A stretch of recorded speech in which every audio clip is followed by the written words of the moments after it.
And this is a little more paper to crinkle, good job. Thank you so much. That's a good way to start the meeting. I'll call to order the budget review meeting for Tuesday, March 19th, 6 p.m. here at the Rockport Library. The first item we have is the police department, and that's on page 169.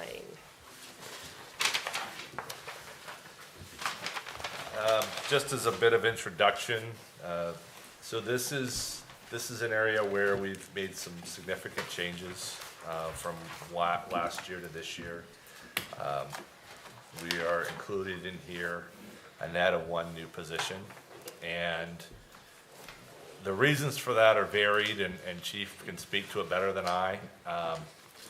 But largely over the last, well, really the time that I've been here, I think we've predominantly been working with either 4 employees or 5 employees and COVID, which could cause people to be out for 2 weeks or things like that.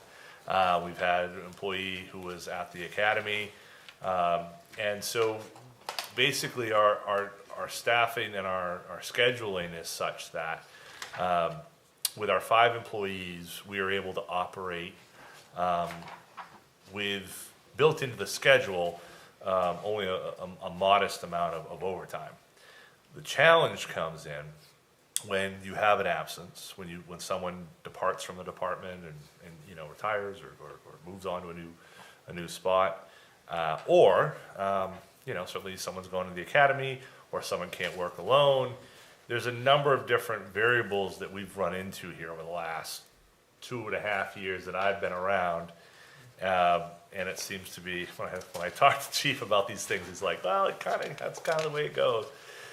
But it also seems as though that we're in a different labor market than we've been in. And we've been predominantly looking at new officers, people who are new to the profession. And that comes with its own set of challenges in terms of what they're able to do by themselves, what they're not able to do by themselves. And the bottom line of it, from my perspective, is that it has put us in a position where we're running up a considerable amount of overtime. And to the tune of, frankly, being in the same conversation of as a new position.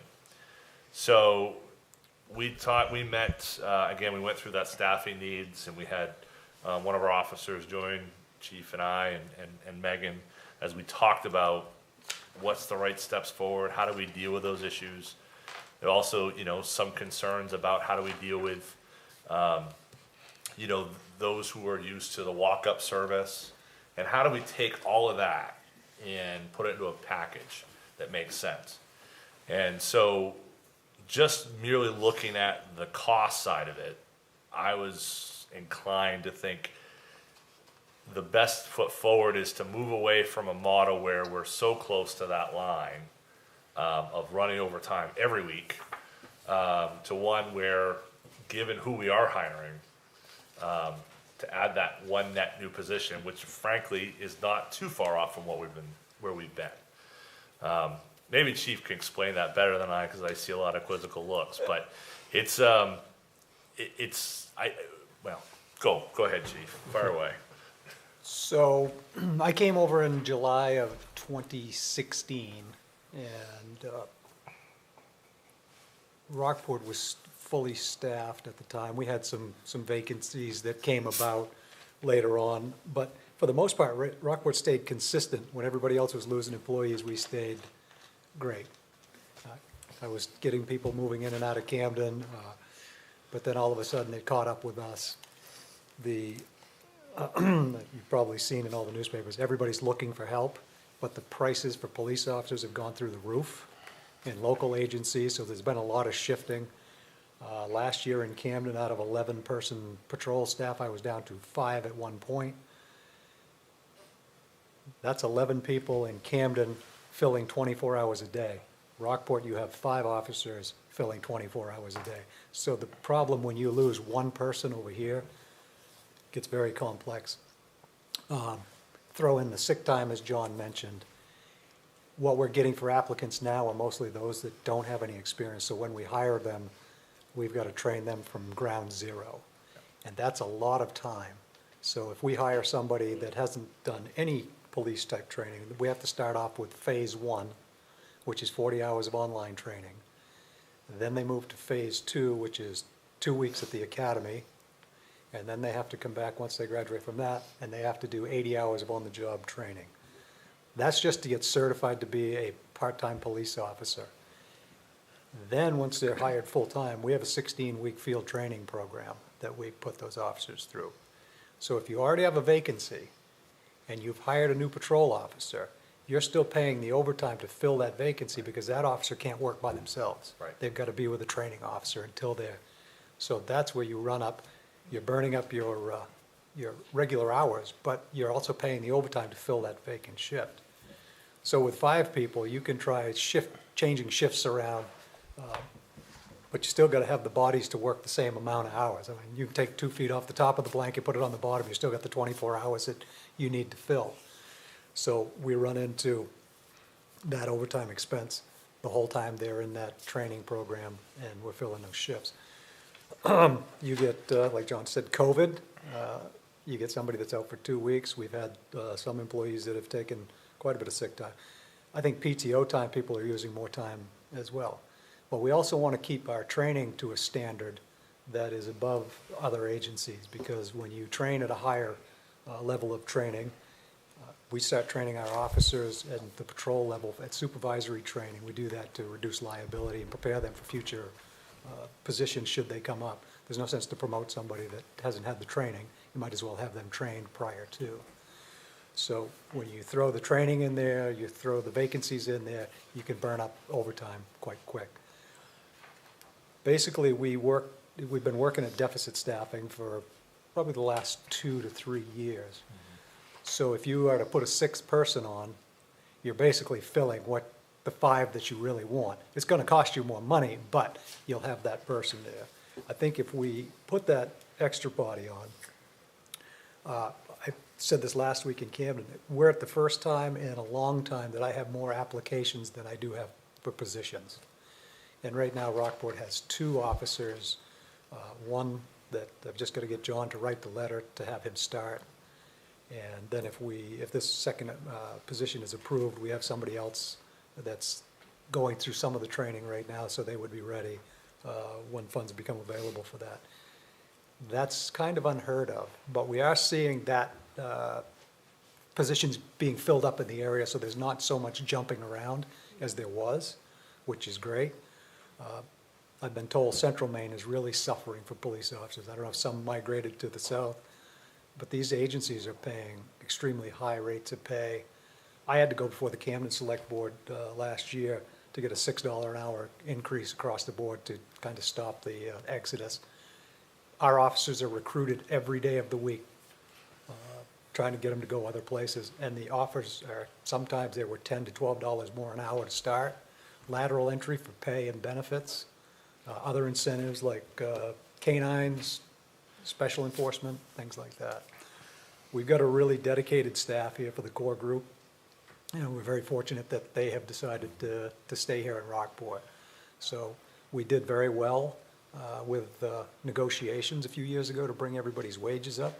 But now Rockport is going to start sliding behind again because everybody else around here has come up. I'm thinking we're going to see that subside some, but those wages that are out there now will stay where they are. They're not going to decrease them. So next time we go to union negotiations, there's going to be a monetary, and have to be, to bring them up so we can keep everybody kind of on a level playing field. I don't like the fact that we're going through so much overtime, but it's the only way we're going to run the department and be able to continue to do the 24-hour coverage. Trust me, I've had to go through many things in Camden to keep people. We've adjusted schedules. Administration picks up shifts here, there, everywhere. I take call-outs 7 days a week if needed, any time from 2 o'clock on in the morning. So we've tried a number of things. I think we're seeing the stabilization starting to happen here, and I really would hate to miss the boat on getting some quality individuals here to fill those positions. But I have to tell you that next year will be that rebuilding year, so we're still going to go through some overtime while we're training them. If I could get one in the process right now, most likely they would go to the academy in January of next year, and the second officer would go in August of 2026. So at least we would, if we can get everything in motion right now, when the officer goes in January and we have the additional officer on, we'll have 5 positions here working. That other officer should be out of field training by then. So we'll be at where we should be, and through this training process, we'll get ahead there within probably the year. Hope that kind of fills in some of those blanks. But I hadn't put in for another officer. I just was hoping that we were going to be able to pull through, but after talking, you know, it's probably that time that we need to look at doing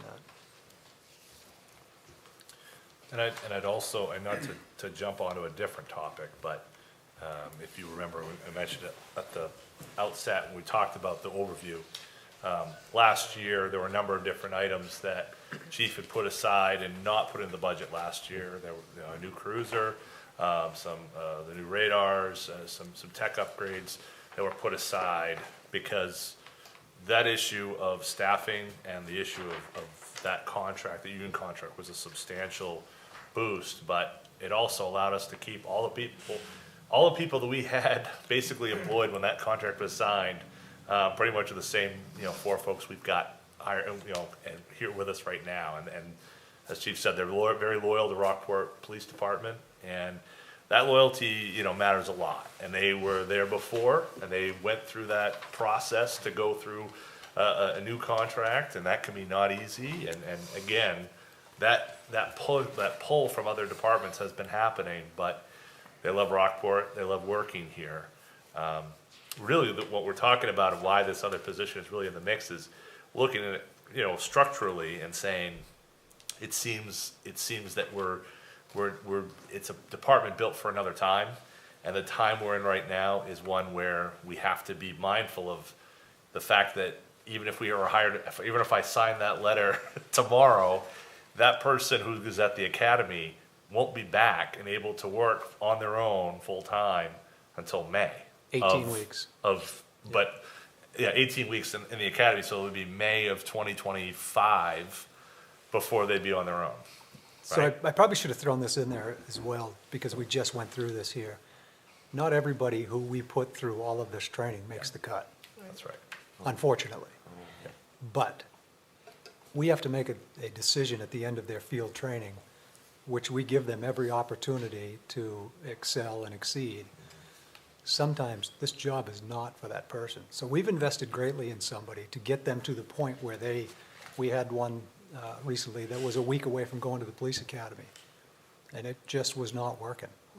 And we have to make that evaluation on that person. And when I bring them in and talk to them, I'm like, I just want your honest opinion. Is this what you thought it was?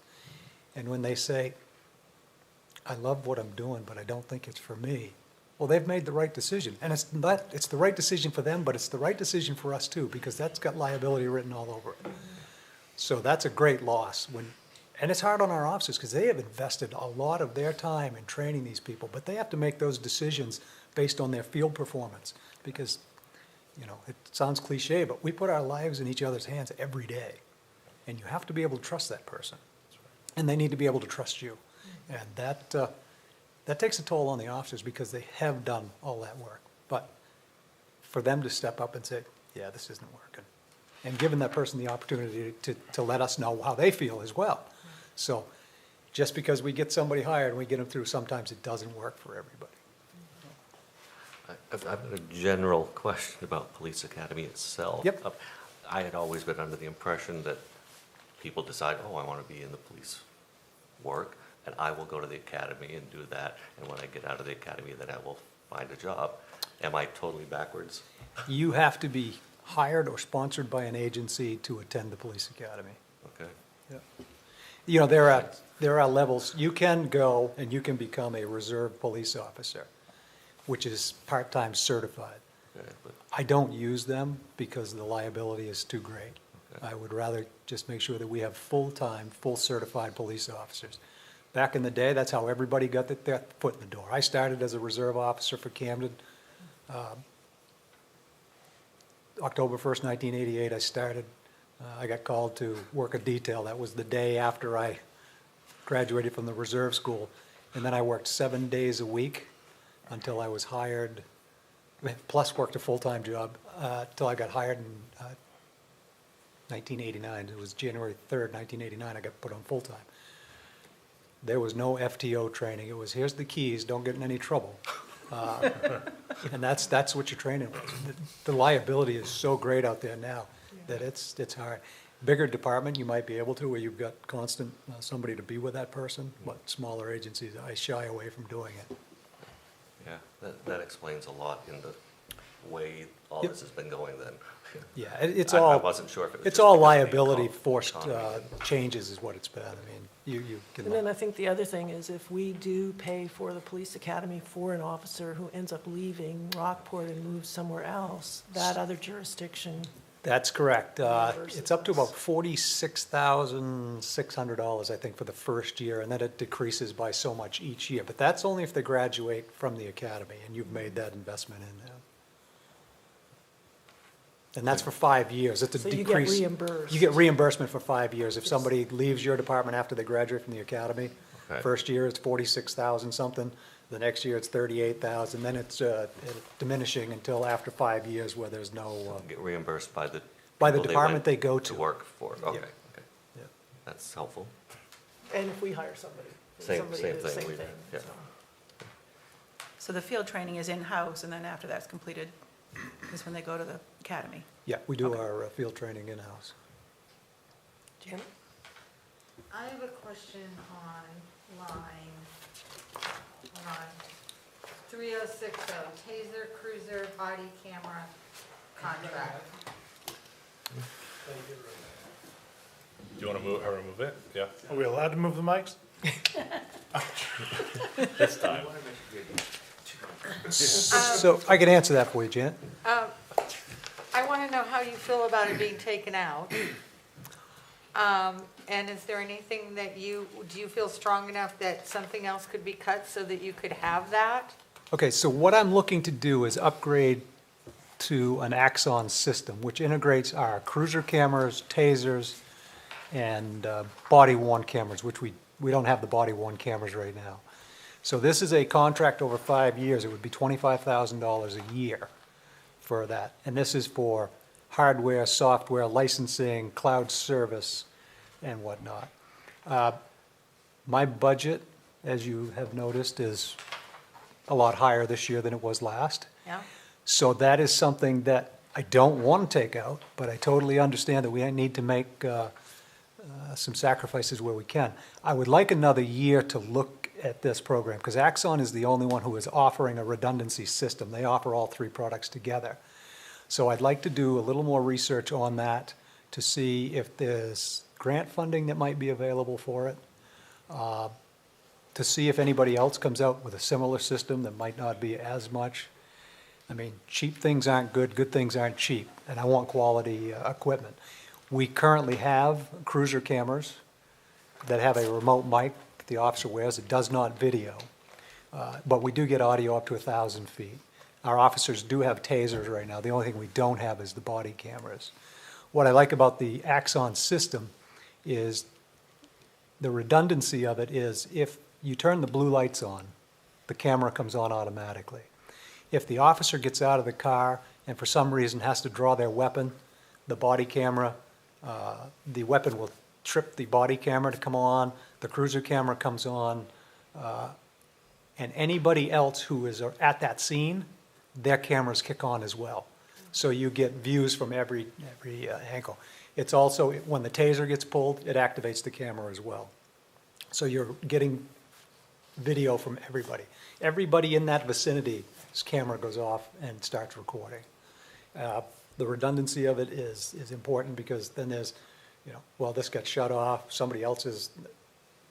there's no problem. Somebody else is going to pick it up. The other thing is the cloud storage. The storage of the stuff is incredible because it's a high volume, so it's all cloud-based storage as well. With Axon, when halfway through, they come in and they will reissue new equipment. So you're halfway through, you're going to get upgraded either batteries, packs, or your body cameras will be upgraded, cruiser cameras and whatnot. It's it's expensive. I'm not gonna sit here and try to tell you that it's not. And I'd love to get some grant funding for it, but I don't know if it's going to be available. I understand us skipping it, but we're gonna be, this is just one of those things, when you do put stuff off, it's gonna cost more. And it goes up about 10% each year, so. The other thing I wanna do is, I know that there are other agencies in the area that are coming up on the end of their 5-year contracts. I wanna see what the price difference is for renewing their contracts as well. And I'll be able to do that next year. So as much as I would like to get going on this now, I think that we still have enough technology between our tasers and our cruiser cameras that we can take that time. And but I felt it was important to put it in here so you know that what you might be seeing for next year. But if you find the money and you want to help fund it, we'll be happy to have you put it back in. Slide it Is it pretty common that departments of this size, with a population of our size, have cameras and such, or? I mean, everybody's got cruiser cameras for the most part. Everybody's got tasers. We also have what's called bowler wrap units, which is it's a pretty neat system. You pull it out, it looks like a garage door opener. And if you've got somebody who's resisting, you can fire it at their legs and it wraps a lanyard around their legs, or you can shoot their upper torso and it wraps around. It's incredible. Wow. We got interested in using them, perfect for a hospital setting where you don't want to put capstone and get that through the ventilation system in a hospital. This is something that could be, you never substitute less force for a deadly force situation, but it gives you an option if there are others there in a deadly force situation that could put down cover if needed, and it gives you an option that you could try. Somebody with a knife or something, somebody with mental health issues that's walking away, and if there's a chance that they might get hurt, it might give you the opportunity to hit them in the legs, to wrap their legs to stop them so you can get control of them so they don't injure themselves. Incredible piece of equipment. I actually, the Sheriff's Association is having their show down at the Samoset this week, and they've asked for one of our instructors to come down and do a demonstration for all the sheriffs that'll be there, because that technology is finding its way and very useful to some of those departments. But yes, for departments to have that 3-unit systems, probably not so much, but again, we're always trying to chase the liability demons away. So the 5-year contract, that's like the life expectancy of the equipment is 5 years? Yeah, I mean, it's pretty much like your home computer or your telephone. 3 years is about max on stuff, and that's why they come in about halfway through and they'll refurbish or real replace.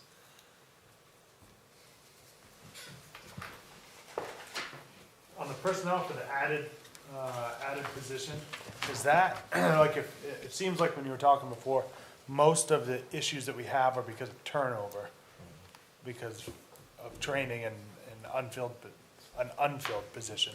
If the 4th slot or the last slot that we currently have is filled by someone that is staying here, is there still as much of an issue with number of people hired?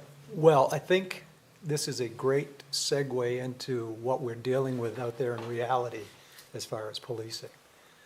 My day officers in Rockport can't catch a break, and it's not, we can't seem to do the proactive policing that we used to, because we're basically reactive-driven policing now, and that is the call volume. We're dealing with, let me choose my words wisely, a lot of issues in town. I know Diane was here the other night to talk about the Volunteers of America. I can't say enough good things about them. Mm-hmm. We're dealing with mental health crisis. We're dealing with drug abuse.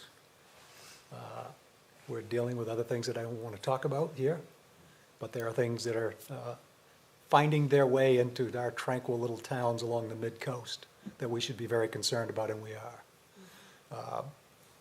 We're dealing with overdoses. My officers are Narcaning people regularly.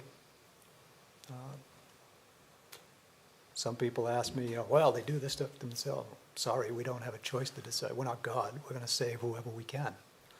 And, you know, a lot of people get addicted for different reasons. Some of it overprescription. I could go on and on and on. But, you know, that's what we do. Nothing harder than an officer who has to stand there and watch somebody die. And we're not gonna do that.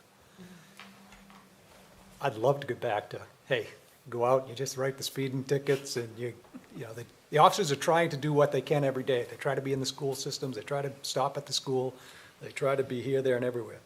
But between hospital complaints and rooming house complaints and things like that, they stay busy. And it's the mental health, and it's, Travis Ford never gets out of work on time.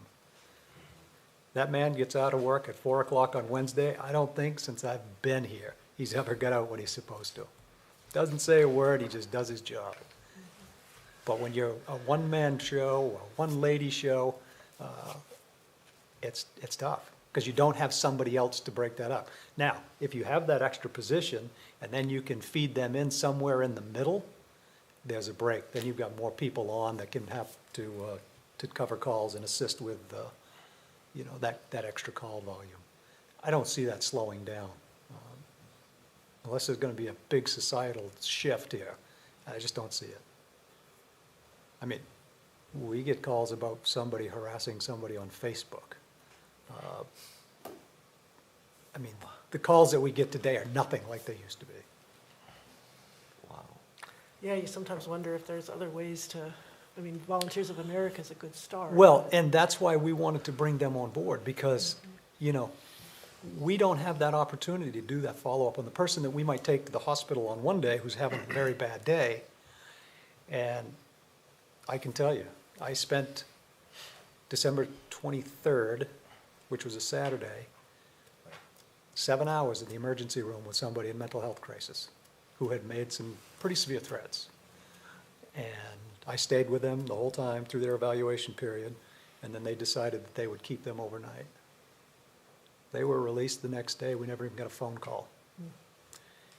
What I can do with Volunteers of America is I can say, you know what? This person, we've taken them in, they were deemed not a threat to themselves or others. Can you check up with them tomorrow? Diane is overwhelmed with GA cases, as you heard the other night. And sometimes these are difficult people to deal with. You know, the town wants to serve them the best they can. We need that person that's not a police officer, who's not a town employee, but somebody that people can relate to and will talk to. In Camden, I asked them to take it out of the police department's budget and put it into something else, because I didn't feel that I wanted anybody to think that that was an extension of the police department, because people are reluctant to use that service if they think they're a member of the police department. So doing that, I think we're going to get better use of it.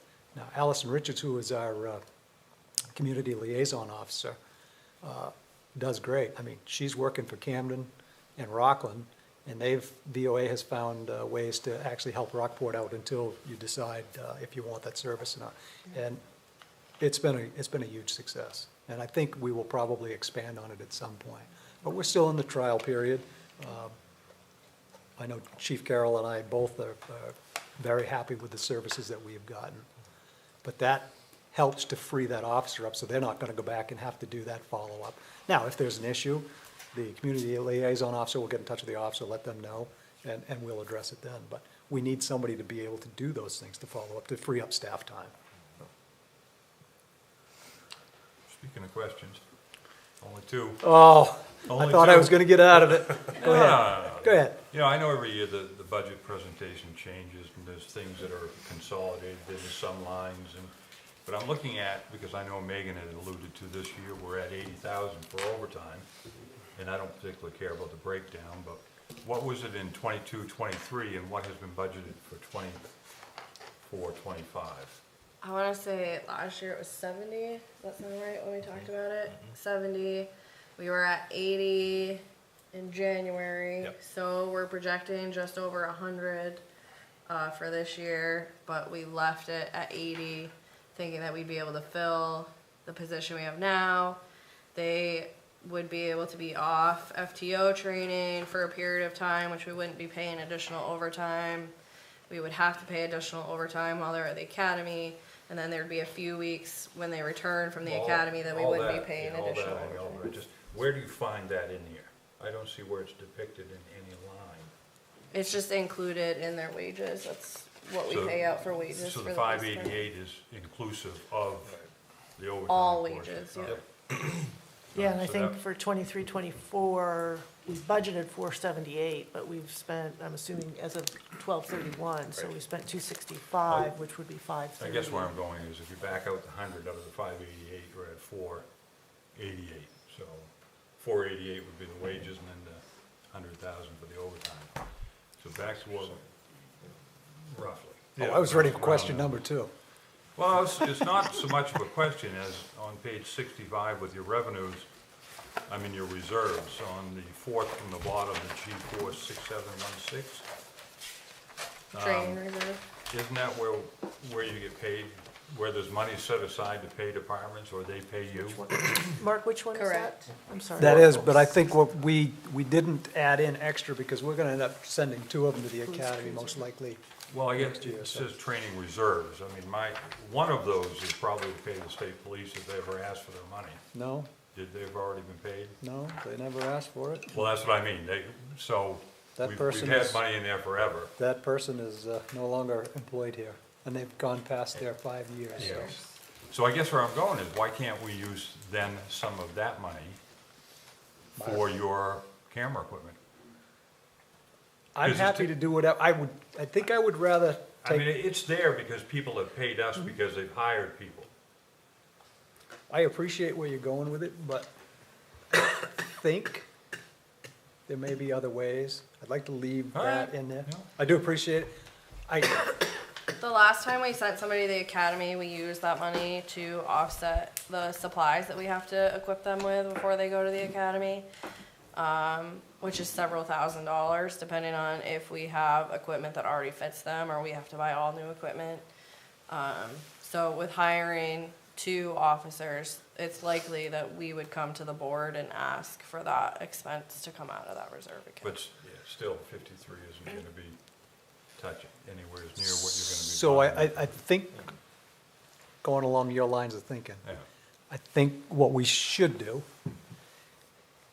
is keep that train of thought, and next year, if that's not tapped, I mean, I'm not against it. I'm trying to help you find a way to. get no, it. no, I understand Because that. it is important. It is. For everybody's liabilities and safeties. It is. All of that stuff, so. I really want to look at that grant funding and make sure that we're not jumping into a contract. Just give me a little more time, but if you're willing, now, wait a minute, are you off the board this year, or are you coming back? Never know. I'm just not putting you on the spot, but I have- I think that's also a place where we could do that. Yeah, I mean, there was a good news article lately, and the Capitol Police, for instance, just outfitted some of their people with body cameras, and in their research, they found where it didn't necessarily help as much as what they thought it might. And there's certain circumstances, they can't use it in the chambers versus out, or whatever. But there's some good stuff that's just coming out on that, so. Not that I would say I have any question about how my officers behave out here, but I have heard from others that when officers are outfitted with body-worn cameras, the complaints of officer misconduct go way down. Yes.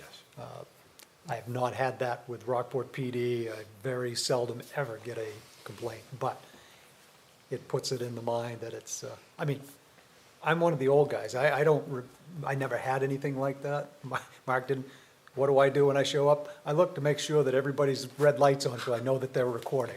Well, and I would, as Randy had alluded, you know, we were ahead of the game when we give our percentage increase that first year. Now everybody's caught up. What I'm gonna suggest to anybody that's left over there afterwards, because you're in your second year of the Yes. contract now, you need to do another upfront of a significant increase to help ensure, because if you want continuity, No, we need to be competitive. and you want people to know, you want people that work for you to know where things are, because they've been here so long, that's a good thing. So just be prepared to front some money the next time. Yeah, Camden will negotiate. We'll start next fall for the following July, so usually everybody sees what everybody else is getting, and we're 1 year off on I negotiations. bet so- you can't get yours done any quicker than a day as we did. Pretty good. We did I go. think the give and take, and somebody should have done this with you all. And you know, that's, for those of you who don't know, we've always negotiated our contracts, since I've been chief in Camden, we've negotiated them in-house, we've never brought in any outside litigation to assist with that. And it's a, I think, our officers come in with a reasonable expectation of what they need. I never have seen any of them come in and say, we need $7,000 more. That's always very well thought out proposals, and I've seen it here. I think I've done 2 contracts here, and both times it's like that. So we do it in-house, and, I mean, last time, we were an hour. It was more of the good old, we were sitting around reminiscing with the union rep who was a former state police sergeant, and yeah. things Stewart was a get little, done. Yeah. it's like, come on, what the hell you got, I just have a couple questions. How many cruisers does our have? Running, currently? I guess that answers part of that. 3. Three. Yep. How often are all of them held at the same time? Well, it depends. If the sergeant's in, there'll be one out, there'll be the patrol off that's, we have usually a spare. I can tell you, I have one cruiser that's been sidelined for quite some time because it needs $4,500 worth of exhaust, if you can believe that. How old are they? That's a 2019. And ideally, if you're full staff, obviously you have a car. Sorry. There's 5 officers with a sergeant. Is 3 really the right number? It's worked well for us. I can tell you, like I said, I've got one sidelined right now in the parking lot. I have another one at Rollins Auto Body having $10,000 worth of work done to it, so we're all using one cruiser. More raccoons? Mailbox. Extra. So 3 has historically worked very well for Rockport. Okay. So even with the added patrol officer, 3 will still work. I think so. And just out of curiosity also, is it the assistant finance that's gonna come over and help out possibly for however many hours a week, 12 hours a week? Does that take load off of the current officers? Yep. So they'll be doing work that the officers, Yeah, currently Jimmy and I do all of the insurance, background investigations for the federal government that get sent in to us. I do all the concealed weapons permits. I have Officer Biaku does our safety stuff. I have plenty of jobs for that person to do for their 12 hours. And somebody to answer the phone is a big thing. Because right now, when somebody calls the office, it's going into, if they stay on the line long enough to listen to the menu, it'll go to my voicemail or the officer's email, or the officer's voicemail, and then we get an email with a voice message on it. That's really not great service. Somebody comes to the door, there's usually nobody there. I've worked great with Liz and the front office staff over there. I drop weapons permits off over there. People can come in and pay. They can give them the applications and things like that, and they've been a great help. But we do need to get back. I mean, we've been doing it for 3 years or so. So, yeah, Jim does a lot of administrative work. We've picked up those duties, and everybody has, Travis does all of the cruisers. Everybody got some type of job out of it, and we've made it work, but it's not as efficient, and I think that having the ability to talk to somebody when you have, if you want an accident report or concealed weapons permit, is a better look and better feel for the town. so if we get the added help of that, plus if we end up with a person full-time in the position, that won't be enough to alleviate issues that we're having with overtime just due to volume and workload. I think, Clay, when we get to where we've got the 6 officers, and we can start looking at some scheduling, where we can put people to best serve the needs of the town and the call volume, I think we'll get freed up on some stuff. But I think we're at that tipping point where we need to have that extra person. One, to cover when somebody else has gone to training or whatever, but to just give the officers a little break there so they can do some of those other type things that, policing is all about. There's a reference to, in one place, 12 hours a week for the administrative assistant, and another place, 24 hours a week. Is it? I'll throw that back to John. Yeah, so initially, Chief's initial request was a 24-hour-week administrative assistant position. And when we met to go over the budget, trying to fit everything in, and again, looking at where overtime was, I felt like it was, to deal with the structural issue within the police department was a bigger deal. And I feel as though that with bringing our finance clerk into the mix and providing that customer service, we're getting what we need without asking for 24 hours of assistance.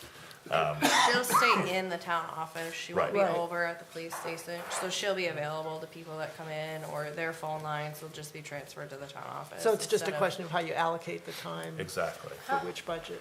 It's all, we're trying to get away from splitting people amongst departments. Where we have a new payroll system, it's kind of hard to do that. So the addition for her is in the finance budget, not in this one. And I think it's Okay. noted in those comments. And I'd just say I'd be happy to take Megan's assistant full-time if we can. No, I just wanted to clarify, I know we, I'm very, very happy that John has made this suggestion. She does a very nice job. Yes, there'll be a big fight. He wants 24 and 12, and we don't want to have to figure that Who out. do you think's here. gonna win, John? It's not gonna be me. That's right. Jason. Because he's Jason Jason Peasley. Peasley. I left it up. I also wondered, I don't know that this is the budget year, but in terms of working with Camden, and it would seem like eventually there's got to be some benefit to sort of share officers too. I mean, I know we get reimbursed because we have been covering for them. Are they- Unofficially, we've been combined since I've been here. We still maintain two separate agencies. We cover for each other, we help each other out. I think there's other areas you guys are all working on right now. If there should have been any place where you would have headaches, it should have been the police department. Knock on wood, Yeah, well, thanks- it's been, thanks to it's Chief run for- well. And it's not a thanks to me, it's a thanks to the great staffs I have in both agencies that are willing to do that. Nobody wants somebody going to a domestic call by themselves. We don't want anybody going to I almost slipped and said a bad word, an incident at the hospital where things are just going. So you're using Camden, I mean, We we're do. sort of sharing officers when we need it. What we have done is, we do automatic response on domestic violence type complaints. If the Camden officer's here, there's a Rockport officer heading to a domestic, they'll head that way. Same thing in Camden. Any school-related issue, that high-risk type thing, we'll start automatic response. So it's been working. I think it's something that definitely down the road the towns ought to look at. I mean, but I do understand individuality, and towns like their own representation, and they, the Rockport officers like their Rockport badges, the Camden officers like theirs. But I think there are ways that those can be integrated where the change is not anything more than we're doing now. And I've got to say it because I've said it a long time. The work will always get done by those out there in the field. It's usually the politics around the issues that cause the main issues. We tried that not long ago where the manager did a survey of the people that were working there, and they gave them three choices. Do you want your own chief? Do you want to merge? Or do you want to keep your own identity and have a shared chief? And the employees at the time wanted to continue with the shared chief because they liked their own identity. Yeah. Yeah, my dad was pretty much a lifelong Rockport resident. And he paid taxes in Rockport. And he wanted to see his Rockport fire trucks, his Rockport police cars, because Rockport was part of him. It was ingrained in him, just like your dad, just like your dad and you. myself. I mean, I grew up on Union Street. I loved Rockport. So I get it. That was past tense love. Right? I noticed that I picked up. Then I found Searsmont, where nobody knows who I am. Yeah. No, they do now. But I will say, I live there. I will say, I mean, the issues, the structural issues of overtime and being unable to fill positions and like those are real issues that deserve consideration and time. And I mean, coming into this budget, the last thing I want to do, we all know we're going to talk to Jason next about EMS, and we know that that's the big elephant that's been in the room for months and years. The last thing I want to do is add another position in this budget. But I felt that it's important for this department to be able to get its legs and not have me come to you and say, let's spend a ton in overtime and hope it gets better. To me, that's not managing the problem. That's just sort of sweeping it under the rug, you know? And I don't think it's fair to our employees, even though they like Right. the overtime. Right. Because they like the big checks. It's not fair and it's not safe to It's not safe. continually have our officers working Yes. 40, 50, 60, 70 out. It's just not. And for the short term, we have to do it because we have to fill those shifts, but long term, once they get to enjoy a little quality of life where they're not mandated all the time, Yes. things will Yeah, get and if better. we've got overtime numbers budgeted that are pretty similar to a full-time position, that tells you we're. Well, and it would appear that even though we've gone from 80 to 100, then chances are the next year, because of the position, it should start to show a backward That's decline. That's it. Yep. Take one day at a time. Let's get to Wednesday. Oh, let's see now, where were we? Any other questions for Chief? Okay, thank you I'm very actually much. starting to enjoy this. I must be getting sick or something. I think I'll stay right here and Oh, yeah. support my have dear to, friend, you're Chief Beasley. Yeah, you're the animal control. Oh, I got animal, that's an easy one. That really is not much of a change. Yeah, give me a minute. Hey, we'll just drop them off at your house if you want. He's got plenty of room. You got any stray kittens you can drop off my place? So is the contractual service that's with PAWS, is that whether we take one dog or 500 dogs there? Or- Yes. So there is no variance based on, Nope. isn't that something? We'll drop off a ton of dogs, is what you're saying. Let's Pretty good not do gig. that, John. I got a $15,000 bill in Camden for one dog. Okay. Oh, yeah, well, that's its own, yeah.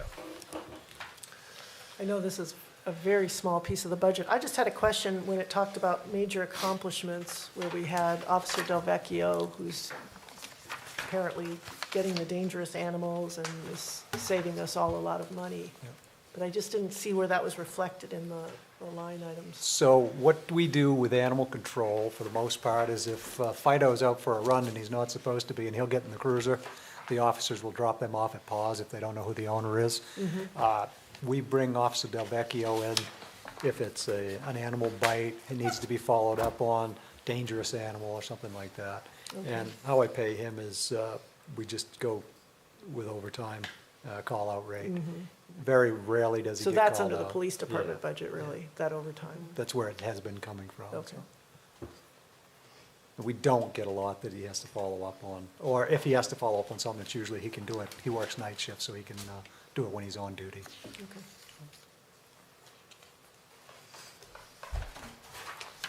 Any other questions on animals? So he is an animal control officer for the town. Certified?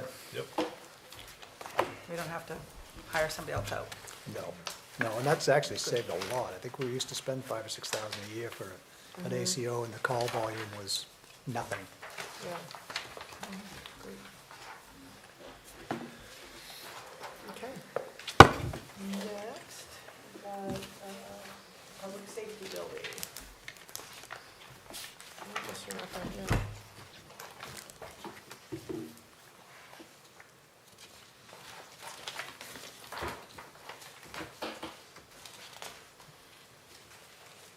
Not a lot here to write home about. No, I think, I mean, in part, we don't know, and undoubtedly, there'll be some costs here that we don't anticipate. This is the year in which a number of fire department-related items will move to the new station. Obviously, that's the intent of that bigger building, and to really move the sort of base of operations to West Rockport, not West Rockport, for now. We're getting closer. But, you know, undoubtedly, there'll be things here that probably we'll be talking about, part of, you know, building shelving, or, you know, who knows? But we don't know yet. So, this is a space that's, you know, will probably have a lot more attention put to it. You know, the space that the police department uses will probably need to be examined and expanded. We'd like to be able to have the cruiser inside, so that way you're not running a cruiser all night long when, to stay warm, hey, just keep it in the bay and boom, you're gone. So there's a lot of benefits, particularly on the police side. But that doesn't mean that the fire side is totally evacuating, because for good reason, you need to have fire stations in two different spots in our town, given our geographic location, and so the fire department will remain in that building as well. It'll be changed, just won't be as heavily based there, I guess, is the best way to put it. The only two questions I had was on 5205 and 5220, the fuel and the LP. There doesn't appear to be any use this year. I mean, I know it's been warm. It was warm. But I mean, Around the AC usually in there. there's something that's been used. The LP only usually fills once a year. Yeah. So why it's been so cold in the building? Yeah, I turned the heat down, saving some money. Okay. and I'm assuming heating fuel's a similar thing. You get a load of it, and Yeah. that's when you pay for it. Yeah. And we, all of our tanks were full prior to the last budget season ending. Okay. We're not gonna measure and expect the fire department to come up with a difference. So, likely they filled in November, we got the bill sometime late December, paid it in January, I guess. So there's nothing reflected, I guess, if you got paid it in December. I said paid it in January. January of this year, But you got it so in that's not on, got it in because this is November, as of paid. 12/31. Anyway, there's no number for that? Just for grins and giggles? We could check Trio. That would be but it'd be after, Probably yeah, it'd be already after here. January 1st, though. Okay. So is there any mold issue, any of this that we're trying to Yep. budget for? Are we trying to set aside some money? Because, I Yep. mean, depending on how carried away we're gonna get with this, obviously it's gonna cost some money, so are we just gonna Right. set some aside up front, so we're not, That's in the buildings and grounds budget for them to deal with the mold issue. So there is money in there, I think they're next week, he's next week. Yeah, that's Monday. Yeah, Yep. there's money in his budget for that. okay, But- so besides that, no other large changes? No. I think, you know, when you talk about mold, it's one of those things that you start here and then all of a sudden you build a whole new building, so I think, I mean, We're I'm trying just to be- worried that might I know. literally be the case. no, I know, right, that's what I agree, and I don't want that to be the case, right? But I don't think, all we know is that, is there mold remediation that's needed? Yes, and it will be dealt with, but the number we have right now is not a eye-popping number. I mean, that part of the budget's not crazy. But, you know, you start digging into anything, in some of these buildings, you know, anywhere, you know, in Maine, we seem to grow mold in old buildings. You know, there's a reason why people don't use the water in that building, right? There's a reason why all these sort of things happen. There's age. But I don't think anybody's going into this year with the public safety building with the idea that we need to do something. I think the question is, what should we be doing for, you know, for the long term? We know the structure of our government right now. We know Fire department is largely based in the West Rockport station. We know we have a police station. We know we have a town office that's maxed out in terms of space. We talked about public, some sort of public, space, gathering space for, elections or whatever it might be. There's needs, and at some point we'll have to talk about those, but, we're not ready. We're Why not not? ready yet. Why not, if you set 50,000 aside for your Opera House Yeah, being analyzed, yeah, why don't you see if the same people would look at the fire station? So that way Yeah. I don't know if you'll spend all 50 at the Opera House, but, yeah. because as Clay had alluded to earlier, we just keep putting off whether the old fire station or soon-to-be older fire station, the bricks need to be pointed or sealed. Yeah. Or any other type of thing, it could be presented to you when they do the other building. Yeah.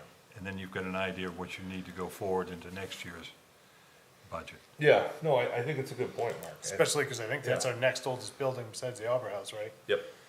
So that'll be Yep. next on the chopping Absolutely. block. And we're still keeping that. Nothing's changed since last week? All right, just Nothing. thought. Not yet. Hold Give on. it- Just give it thought time. I'd Hold check. on. Yeah, just thought I'd check. On that note, I just read an article today of the 5 most scenic towns in Maine, and one of the things they said about the town of Rockport, and I can't remember what number it was, they talked about our iconic restored Opera House. Must have been. It shows up whenever they talk about the town of Rockport. They don't mention how much it costs us to keep it. They just always comment on, Second biggest building in the village. yeah, I mean, Yeah. it's always mentioned. Well, a big part of our town's history. For sure. But That that's was not on our totally list off today. subject. Yeah, we're not having to talk about that tonight. Okay. Okay. 195? Yeah. Emergency medical service. I'm here for you, Jason.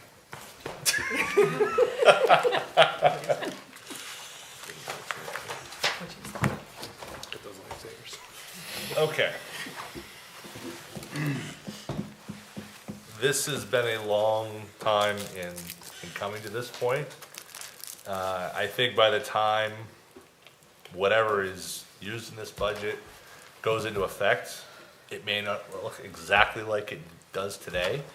I mean, when we first met with the board about this in November, November, December, yeah. We had what I think we felt pretty good about in terms of numbers at that point. We got more information. They changed a little bit in the January meeting. They've changed a little bit, not too much, but a little bit as they come in here. As the more information and the more that the world around Rockport makes decisions, it's going to impact what's in this budget as well. I think that Chief Peasley has done yeoman's work in putting together a plan that puts Rockport in a position to manage its EMS service, to support its fire department, to ensure that we have a staffing level that will allow our residents to feel safe and comfort that when there's a call that goes to 911 and they need an EMS service on its door and Rockport responds, that they're going to get excellent care. I think that from that perspective, this budget will meet those goals. Having said that, this is the first time Rockport will have ever offered those services directly as a town. And so there is of course that this is there will be growing pains for the town of Rockport, for the fire department, for EMS, for all of us. But having said that, I think that given the people that we brought in, whether it's Joe Moore or talking with other area chiefs or chiefs across the state about their experiences, I feel very confident that the plan we have will work well for Rockport. It won't be a cheap plan. It won't be a plan that's going to allow us to say, no impact to taxpayers, we're doing the same thing we've been doing. That's just not possible. And we've talked a lot about that with the board, and I think the board well understands that, and this is the first time really the budget committee's had a chance to look at this conversation. I'll let Chief talk about what the plan entails and how it would work. But just to maybe speak a bit about our neighbors. I had a chance to talk with Camden's town manager today, Audra Kaler, and her message to me was that Camden's going to take a slower approach. They feel as though they want to do this on a slower path than what we have proposed. And that's, as is their right. Camden certainly has their right to manage their operations as they wish. I think that there's certainly a differences in opinion of how important it is to make that change now as opposed to waiting a year or two. I think the needs are more immediate than that. And I don't feel comfortable with the town of Rockport being in a position where it can't get a service up and going in a quicker timetable if need be. That was something that concerned me from the fall on. And as I mentioned last time, after the situation with dispatch, it became apparent to me, when it comes to matters of public safety, you don't wait. You don't sort of hope that the budget numbers will eventually bear out the way you want them to, or some grant will come through and all will be solved. Unfortunately, it doesn't work that way. So my conversation with Audra was such that, I'm gonna continue to keep this in our budget as proposed. I think it's the right plan. I think it's the right plan for Rockport. Depending upon how the board chooses to go with the budget and the budget committee, but assuming this is the path forward for the town of Rockport, I pledge to work with her to try to figure out where the differences arrive between Rockport and Camden on this issue. How would we deal with issues of billing or response or timing, staffing, all those different issues where those differences could come at issue. Having said that, I've talked with Chief Peasley about this. He's had conversations with the city of Rockland. And they, obviously they have a strong desire in Rockport having a strong response to EMS and fire. They need a partner as well. And, those conversations will continue.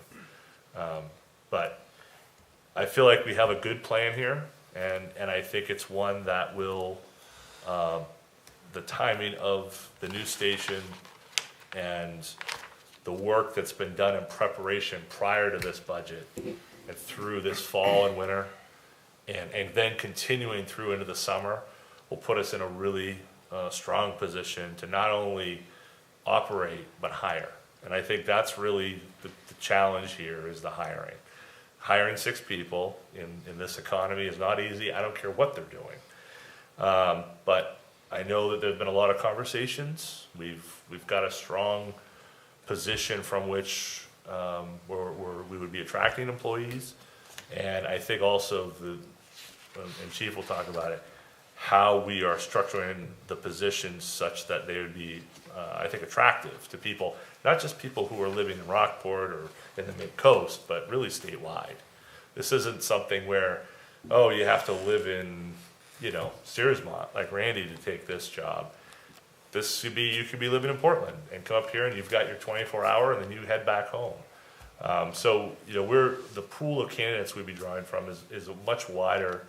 And that's the other piece of this is that one potential criticism of starting a new situation like this is you don't want to compete with neighbors and the like. If our pool is the state of Maine, I'm less concerned about how does that fare next to what Camden may hire or Belfast or Rockland or whomever. Our pool of candidates is a lot broader given the scenarios and how we would stage our staffing. So I think that allows us a much broader coalition from which we can draw from.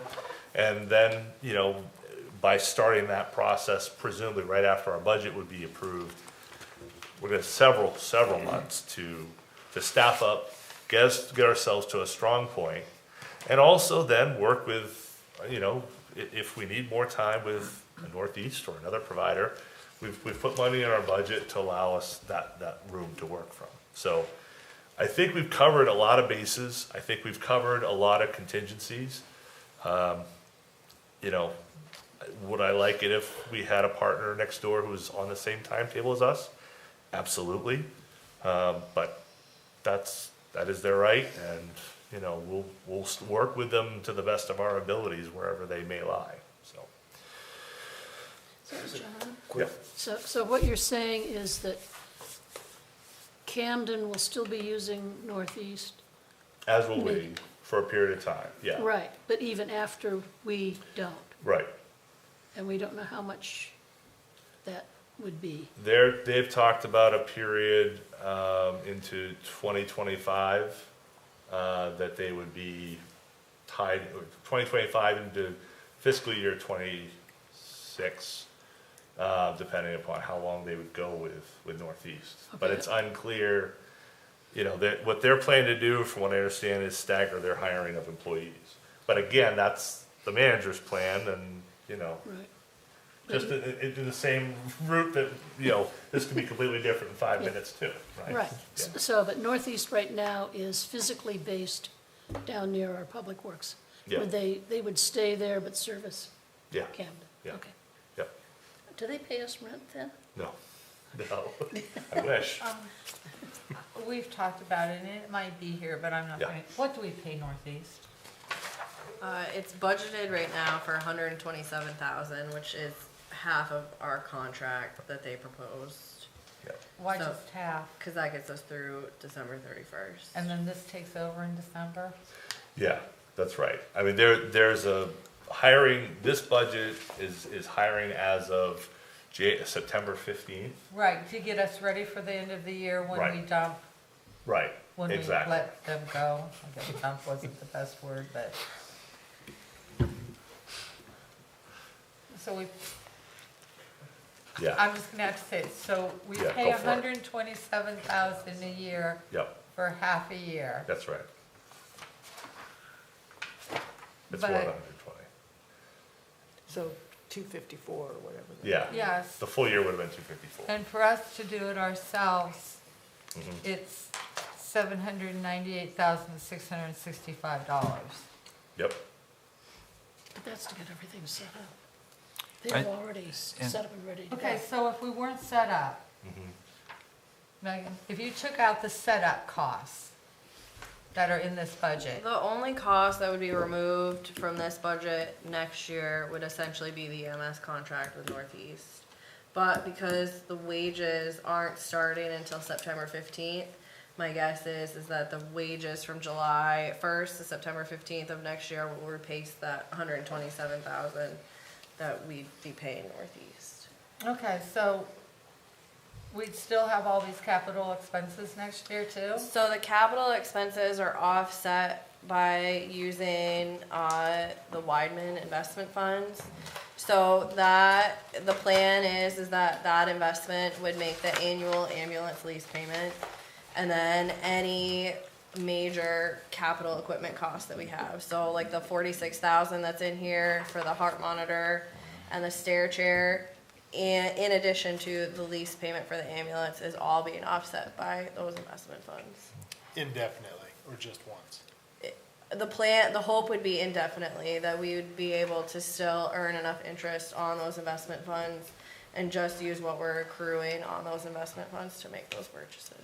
The other part that didn't come up, Janet, I think wasn't Northeast gonna go up $400,000 in addition to, That was my next question, so what, they were gonna go up significantly. why are we doing this?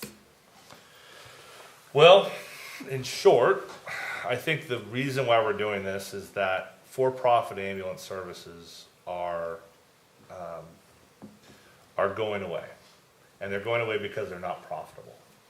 So every nonprofit ambulance service, well, not every nonprofit, but the vast majority of nonprofit or for-profit ambulance services, there have been 11 towns in the last 3 to 5 years that have all been making this switch. And there are some that are still under contract to them. For example, Bodenham, which is one that Chiefs talked to, where they have a contract with Northeast, but Northeast subcontracts their EMS service to Lisbon. And Lisbon Fire is the one that's actually providing the service. So what I'm saying is that all of these services, United, Delta, Northeast, they've all seen their model and their businesses shrink or go under. So we started working with Northeast 10 years ago when Canada First Aid, that issue with Canada First Aid came to the table. And there were offers from Canada First Aid of over $400,000 for them to continue to be our provider for the 4 towns. Delta, who was north of that number, and then Northeast came in at around $30,000. And the 4 towns said, "Oh my gosh, what a delight!" And they said, "Well, we can do that because we're working with Maine Health, and they have the transfer service, and because we make so much money off the transfer service, we effectively can give away EMS service." And over the 10 years, that $30,000 has grown and grown and grown and grown, to the point now where Maine Health no longer works with, and no longer has a contract with Northeast Mobile Health for their ambulance service. Northeast has a contract with Togus. They're reapplying $200,000 from their agreement with Togus to offset costs, basically, that they're already operating in the red from the contracted numbers they propose to the 4 towns here. So even though they're giving us a tremendous increase in cost, we're still not seeing the full cost of what it takes for them to operate. Okay. So you take all that in total, and you see that trend line moving, and then I think the biggest picture, and the one that concerns me the most, is that this is a business that could end their operations. They could just say, we're bankrupt. See you later. The door's shut. Keys are in the door. Do I think that's going to happen? Probably not. I hope not. But in the same way we went through this with dispatch, I believe I can't in good faith say to you, no problem. Things are working well. All is well here. There was a guy in the Iraqi war, Baghdad Bob, and he just says, everything's fine, everything's great. I can do that to you. But that's not an accurate depiction of what's going on. And I see a very bleak picture for for-profit ambulance services. Now, do the numbers match up in terms of it's cheaper to do this than that? No, it doesn't. Well, and it's not going, But Northeast is not, we're not getting we have a lot of concerns with the service we're currently getting from Northeast. I don't know if you were headed there. I just No, want to no, make sure go- people go are for it. aware that it isn't as if, Well, I know it's not a perfect service. I just want to yeah, no, those are good questions, and we make have to sure really give that it. this is really a long-term preventative issue that we're doing. Because Northeast, it could just all fall apart. And if that happens, Jason is going to be over here to be our hero and to be all ready. as usual. Yeah. Continue. Where's your cake? I'm sorry, I misspoke. So I'm assuming by the quick turnaround from July 1st to December 31st, a lot of these people you're going to be hiring are already pretty well trained, maybe from some other, Are we hiring? without giving it away. No. Potentially, sorry. In the 9 months that this has been discussed, it's gotten out there, obviously, what we're looking to do. Discussions of what our pay, our benefits, what we're gonna offer, what we're gonna do has got out. I've received a pretty substantial amount of phone calls from people as far as 2 hours away, expressing interest. And almost all of them have 10 to 20 years of experience that are willing to come down here. So these are people that could hit the ground running immediately.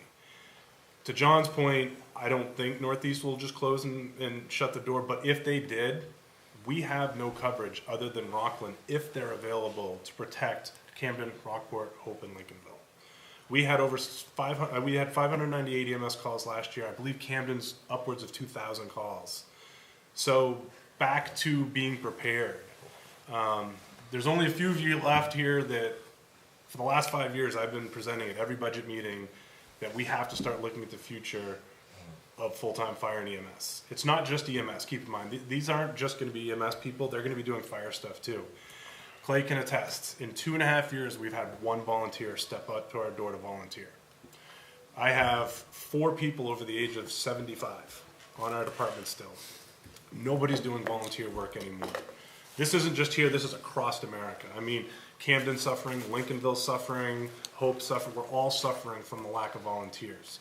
So in order to offset this, and again, I've been mentioning it, we have to look at full-time fire as well as EMS. If we're gonna do the fire, we need to look at the EMS. To Denise's point, there's a lot of concerns of the service. Again, back to the $30,000 10 years ago. I believe the total contract for the 4 towns is upwards of over $900-something thousand. In 10 years, it's increased. The service has not increased, it's actually gone down, in my opinion, as well as many others. We're not getting the service that we're paying for. There's just a lot of other factors that we don't want to sit and publicly go over that we've seen, that we've witnessed. It is a very big concern. It's not just me. Some of our other communities have expressed the same thing for years. There's been a lot of complaints. Some have kind of changed their focus on that, but they've had the exact same concerns I've had for years. As John said, I'm very vocal about it. I'm going to continue to be vocal about it. It's our citizens. We've had complaints in this community that are very, very serious. I don't want to sit back and wait anymore. Yes, it's a huge price tag. But the biggest thing to understand is we will have 100% control over those employees, our response time, and what we do on our responses. And to me, that's huge. We do not have any control over our service at this time, on what they do, how they do it, how they respond. So I guess going back to, I'm trying to find a way to ensure that you don't get rushed by having to train these people in a short period of time, and whether the board may want to consider an additional 6 months of Northeast to allow you even more time to make sure everybody's all in the nest and ready to go. So, to John's, when John stated, again, if the voters decide this is the direction they want to take, the vote passes on June 11th.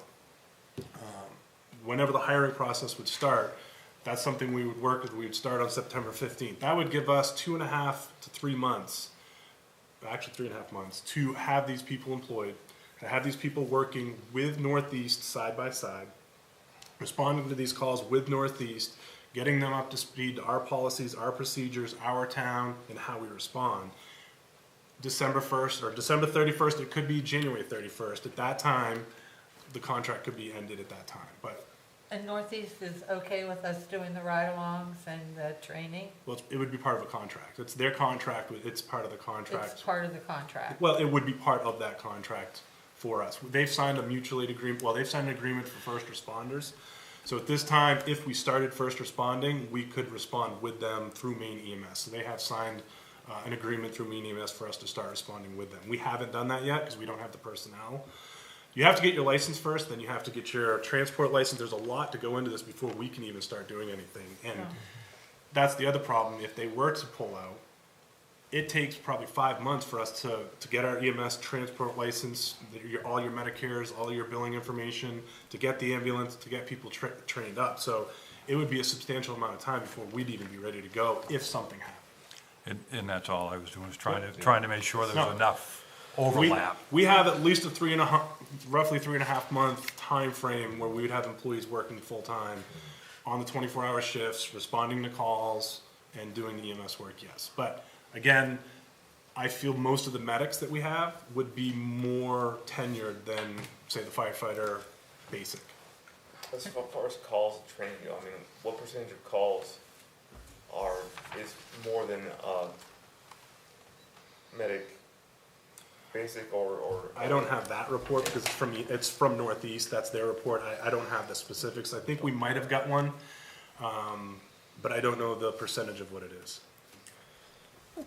So this overlap period, where would our people be stationed? Is the West Rockport station going to be done? Thank you for asking. They did build 3 walls today. That is part of the plan that John and I talked about today. Is if the station is completed by the November, or what was it, October? Not September? It's, Sorry. no, what time, what was the completion date is a contract? I thought it was August. No, it's into September. We're hoping. I thought it was Okay. September. But so as so soon, too. let's say it's not ready, Yep. they would be stationed at the current, We would make it work somehow for them temporarily to stay in that station, yes. Okay. And we have a kitchen, we have a bathroom, we have a shower, so we have all that in that station, Right. yes. and of course, there's the huge housing issue here. You've got people coming in, will we be helping them find a place to? My guess is 99% of them would not move here. Okay. Jamie Leo, one of our full-time firefighters, travels to Scarborough once a week. He works for us 4 days a week, and he still travels to Scarborough for a 24-hour shift. There's a gentleman from Ellsworth that travels all the way to Scarborough once a shift. So people travel 2.5 hours to full shifts. Okay. So my guess is nobody would move here, Okay. because most people travel now. I mean, there's several people from this area that have worked for Bangor Fire for 15 years. There's a gentleman who lives in Camden that travels to Portland, and he's been there, I think, 18 years. Wow. So, yeah, Wade Wood. So people travel, they don't move for the fire service, because you're only working a 24-hour shift, so ours would be you work 1 day, 24 hours, you have 2 days off, you work 1 day, then 4 days off. So you have enough time for that travel to not have to move. Taking applications? Not from Sears Marks. And we're going to contract out someone to do the billing and the Yes. processing? It's probably very specialized. Oh, I know it is, but I just couldn't. There's- The medical billing is in line 3090. It says thought- miscellaneous contracts, medical billing. Yeah. Nice job, thank you, Megan. They don't get much money. Really, it's that low? So they get a percentage, a lot of it is a percentage. So for example, we're doing billing now for car accidents in Rockport, for non-residents, and it's only the insurance company. We submit a bill to their insurance company through this agency. I think it's 20%. So if we get if it's a $1,000 bill for us to respond to a car accident, that company takes 200, we get 800, but we do absolutely nothing other than submit the police report. That's all we do now. Okay, so we have revenues of 275,000, and they're only gonna charge us $18,000 to collect that? I based it on, I looked at other communities that have EMS services and looked at what their medical billing fees were and based it on what those other communities were showing as an expense in their. We've reached out to Belfast, Rockland, all over the area to find out what they're getting for billing and their dollar amounts. And so it's not as big because again, there's this very small percentage that they take on top of that. Because they can bill the insurance company as well, separate than us Okay. for the billing. It's a different kind of system. Medical billing is usually 2 to 4%. The other one with the police reports, accidents, is a little bit different because that's more specialized because you're billing, Progressive or State Farm, where here you're billing Medicare, Medicaid, Anthem, United Health. So we just have to get our provider numbers, and once they have the provider numbers, it's just a matter of going in, populating the billing links, and they're pretty much done. The EMS side of it is much quicker from an insurance standpoint, where the restitution that we're going for is it's kind of a fight with your insurance company if you get an accident, whether they should pay a fire department or not. So it's much, much different than the medical side. We did build in restitution for this department as well for responding to car crashes and such that don't involve Rockport residents. For the ambulance service, if they don't transport anybody and we show up, we're not getting paid for that. Right. So if we do the restitution piece for EMS too, we built that in here. Okay. So is there any opportunity after the first year's revenue to use some of that to pay for the ambulance rather than dipping into the Weidman Fund every year for the payment? I would think we'd want to use up the Weidman Fund myself. I mean, it's been sitting there for so Well, long. a lot of people didn't even know about it until recently. Yeah. When it became an attractive figure. So, if it was something that was more widely known. But anyway, regardless. Yeah. I'm just looking to see if there's a chance to utilize the revenue that is earned because of the ambulance Right, there's lots of to things we could do pay, with the to revenue. pay for the yearly, Yeah, we could do that, or we fee. could sort of help pay for the Offset your other payroll. expense, right. Yeah, and we haven't really talked about Hope in Lincolnville and the potential there.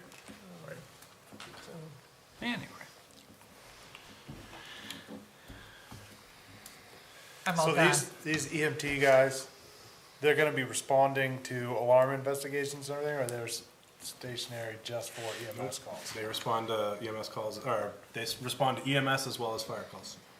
Are they taking the ambulance to alarm investigations, or if they get an EMS call, they're gonna go back? Typically, they would respond with the ambulance so that they would have that available. The firefighter would typically take a truck. So yes, they're just as much a part of the fire side of it.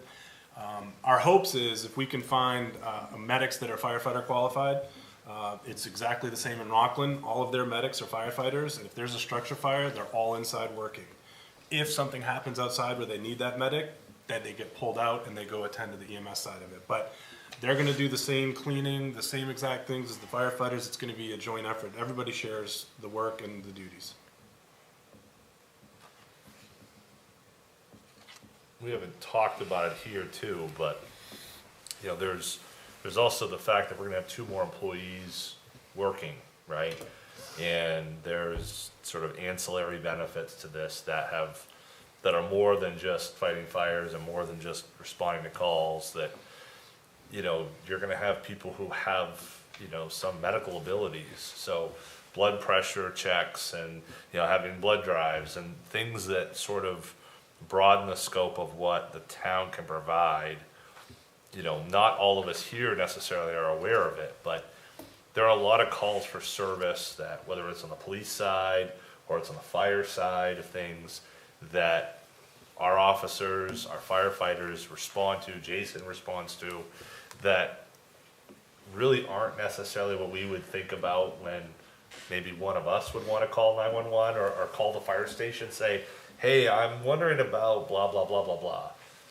But Jason goes out and works with them, or Travis is out and works with them, that are not sort of part of the construct of what we think a police officer or a firefighter or EMT might provide. And this is not to say we're going to be someone's personal doctor, like back, you know, with their own little bag or whatever they bring to the, but they're gonna be able to do things that will broaden what we're able to provide. And I think that, you know, Jason had a list that he provided the board in terms of some of those extra things, the availability and visibility at community events. And we want people to understand that this is a home, the idea is this is a homespun service. For those who remember, I mean, Canada First Aid was very much part of the fabric of the community. It was volunteer firefighters who then, you know, were also doing a shift with, yes, Canada First Aid. It was, you know, everyone had their own go bags, and it was very much a community run event. And while we may not have all of our firefighters or EMTs or paramedics living here and working here, I think that in the same spirit that our fire department and our police department is very much a part of who we are. So many of our residents know who our officers are, and oh, hey, I see, you know, so-and-so, or someone was in the truck the other day. I would like to hope that this, you know, outgrowth of that, of what our fire department is right now, is very much a part of our community. And these people can provide services that don't fit into those clean lines that we all think of, but that's us as a town providing care for our citizens. We are the oldest state in the country. We have one of the oldest counties in the oldest state. And there's a lot of people who rely on us to do things you wouldn't think. In terms of when I say us, being the town. Jason puts in a washer and dryer in a woman's house last fall with a whole bunch, with some help from others that he got help with, from the fire department and others. These things happen in our town, and they are why being a small town and why some of these things can still work. You know, it's not just about numbers, it's not just about what's on the page, it's about making sure people feel like they're part of a community. And, you know, I hope that this service can allow us to do that in the same way Canada First Aid did for 70 plus years. And just, I mean, I think it's important to know that, I mean, we're not suggesting we're hiring people to do this. It's No. that it's a happy result of Right. what's necessary to staff and staff the EMS service as well as the full-time firefighters, because the reality is you're not out on call all the time. So there will be time that you've got to have them, available for a call, but They will be busy. Hey, John. When I, Sorry. when I started here 11 years ago, when I took over for Bruce, we were at 143 calls. Last year, we did 298 calls. So our call volume in just over 10 years has doubled. So we are significantly more busy. We're asking the 26 volunteers who have full-time, great-paying jobs, full-time, great businesses, to leave that business and the pay that they're getting to come to these calls. So we have to start balancing that as well. I mean, our volume is significantly increased. And it's not little fire alarms. We dealt with, I think, 72 car accidents last year. We're going further and further than we've ever been before as more and more people are coming to us. We go to St. George. We just went to Owl's Head for fire. We're going to Warren, Waldoboro. We're traveling distances no one's ever traveled before because the shortage. I've heard you talk about Camden First Aid a handful of times and referencing them, and I know that we are 100% taxpayer funded, so there's not really any possibility of failing. What steps or precautions are we going to take to ensure that, like, we don't go down that path where they did fail after Yep. 73 years of service?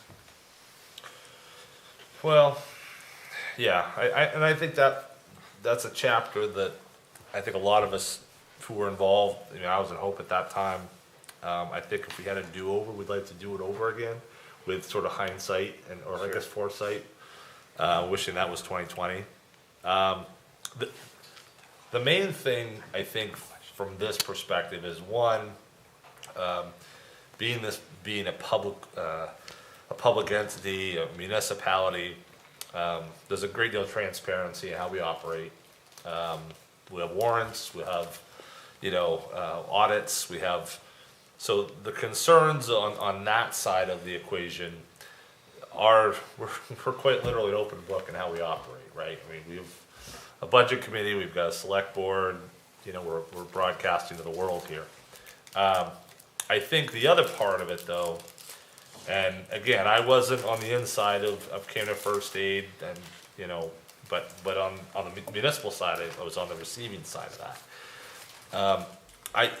My perspective as an outsider was it was an organization that's changed a lot in a very short period of time, in a decade, a little bit give or take. It was very much a pass the jar for donations and an entity. For when I was a kid growing up, I mean, I remember giving money to Camden First Aid from yard sales and things like that. It was that sort of effort. And when the medical billing sort of changed the game and changed the scope of what could be done, the money changed. It became a big business very fast. And then of course, we had changes in law, right? Sure. Obamacare, everything sort of changes the medical billing world. And all of that happened in a very short period of time. And, at the end of the day, the numbers didn't work the same way they used to. This is a situation where we're going to have a fire station, whether we have an ambulance in there or not. We know what that investment is. That's out. Our bond's out 30 years. We're pretty secure. We were going to build that station one way or the other. What the new investment here in terms of the town is really the question of staffing. If for some reason, a regional service came in that was half the cost, that was, had as good or not better track record, and we said it doesn't make sense for us to operate anymore, then that's a staffing issue that we reduce staff and liquidate the ambulance and away we go. But I don't look at this as us sort of extending ourselves financially apart from on the staffing side of it, really. And the ambulance, you know, that we put this order for an ambulance, that would be, is contingent on voter approval and obviously going through this budget, you know, from the person who we are buying the ambulance from, we could probably sell it for more than we're actually locked in for a price. So technically, we could probably make money on that piece of this. Are we going to? No, of course, we need it, but the point is like, we have gone no further than we absolutely need to, nor should we. And I think as long as we maintain that visibility and transparency of how we operate, just like everything else we do, we're not gonna be in any danger whatsoever. So last year, when you brought up the three phases, the three-phased approach to fixing, filling this void, phase one was, I think, what we ended up doing this year. Correct. This is phase two, or is this all the way to phase three? No, I think this was phase two, because phase three, Phase 2 is 5. yeah, phase two is 5. But if you go to 5, you can't run an ambulance with a service. So this you're is not, phase three, we're not looking Correct. next year, the year after to grow more. Yeah. correct. And again, I think, to John's point, I think that's what Camden's looking to do, but they've had full-time guys for a significant amount of time. Most of them just got their EMS license in the last 4 years. They're slowly building up, Yeah. but they're not doing the responses now. And Meaning taking the ambulance and doing all that now. And I don't, just to make sure anyone who's not watching, we haven't mentioned it, I don't think, but we need to. The billing side, we can only bill if we transport.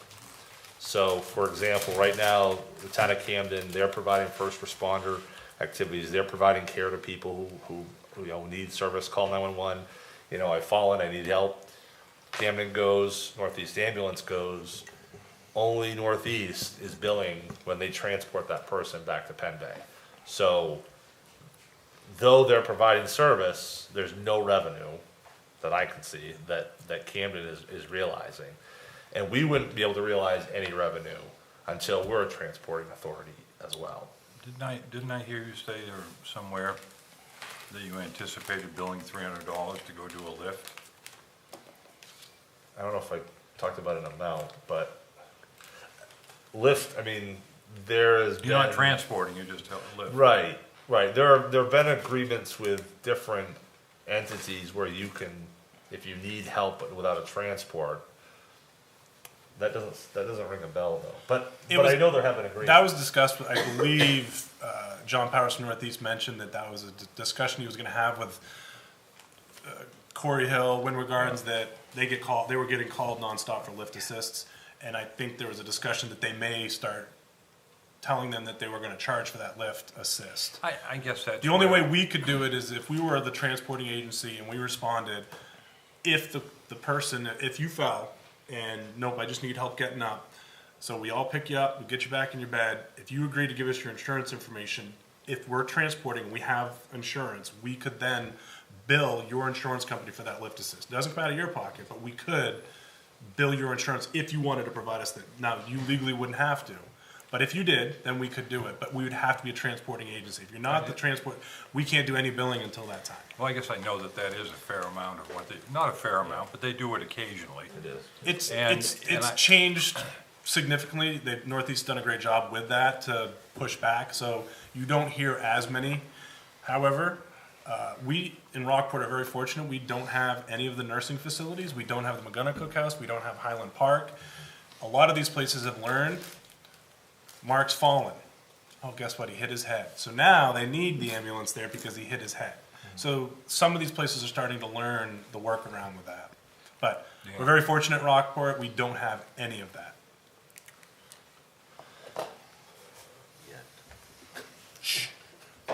I was gonna say it. I'm just gonna pop up here just for a second. Jeff emerges from backstage. I left this camera on. Oh. So I just wanted to, it's hard to read this room right now. It seems as though everybody is recognizes the needs of this. We were very lucky for 6 years with Northeast in terms of 10 years. So that was when I was a young fella, I was on the committee to decide. Now apparently I'm old. And in that time between then, I've had a life-saving ambulance ride. excuse me. And today, I had part 2 of the trifecta, which is that I had a very smoky furnace, and the fire folks came. And that's where they went, yeah, I heard that on. Well, usually if they're going that way, it's the ambulance, but Yeah. I saw a fire truck. going- Hopefully, I don't finish up the trifecta with meeting my friends in a car accident. But I just want to remind us, just on a personal level, how incredibly important this is to do it right, to have it last, throughout the time. And as far as communities doing things for their constituents, this has to be one of the most important ones. But thank you. Yeah, I think that is a good point too. I think it is probably hard to read the room, but I don't know, at least coming from my point of view, if you look at this issue just on a paper basis, it's not even a question of getting a third-party for-profit service at that price, assuming that service is what they say it is the better option. What it boils down to, though, is necessarily, are we getting the service that we're claiming we're paying for? And are we gonna get a better service with doing it in-house? I mean, it's like 5 times more expensive before the price or whatever to do it ourselves, but arguably, maybe we have 5 times better service, I don't know. Or 3 times more, I think, if we'd be paying Northeast. It's $253,000 a year And this is 7, whatever. is what is the new request by Northeast. So that's what they're asking of just Rockport would be $253,000 a year. And 798 is the. $798. all-in Will number. the, Yeah, I mean, assuming revenues and all that stuff are what we are hoping. Correct. Can I just point out that you should mention that some of this includes the 2 firemen wages that have shifted from one to the other, so it's actually So we're already- $130,000 less than that number? So we actually moved Jamie and Mike Root over to the EMS side because Jamie's certified and Mike's finishing up now. But we've moved them over to the EMS side so everybody could see the separation of the budget. So the fire side is separate than the EMS just for a year or 2, or we could leave it that way or consolidate it. Thank you. But isn't So- the only reason we have 2 employees is because of EMS? So To if we start. didn't have the EMS, then. No. Full-time fire, I think we've been They're very. full-time I understand, fire. But like, before we talked about the EMS program. Yep. Was there ever any talk about hiring 2 Absolutely. full-time? It worked. 5 years ago, I think even Mark was in here then. 5 years ago, I said we have to start hiring at least some full-time firefighters to help with coverage during the day because we don't have the volunteers that we're getting. Again, we've had 1 volunteer in 2.5 years sign up. And we've lost several from retirement, people have moved away. So the original plan 5 years ago was strictly to hire people for fire. And then, as things have changed that we've seen, we had to start pushing for the EMS side of it as well. So when we hired these 2, it was part of the prerequisite is they had to be EMS certified as well. So, So this solves 2 problems.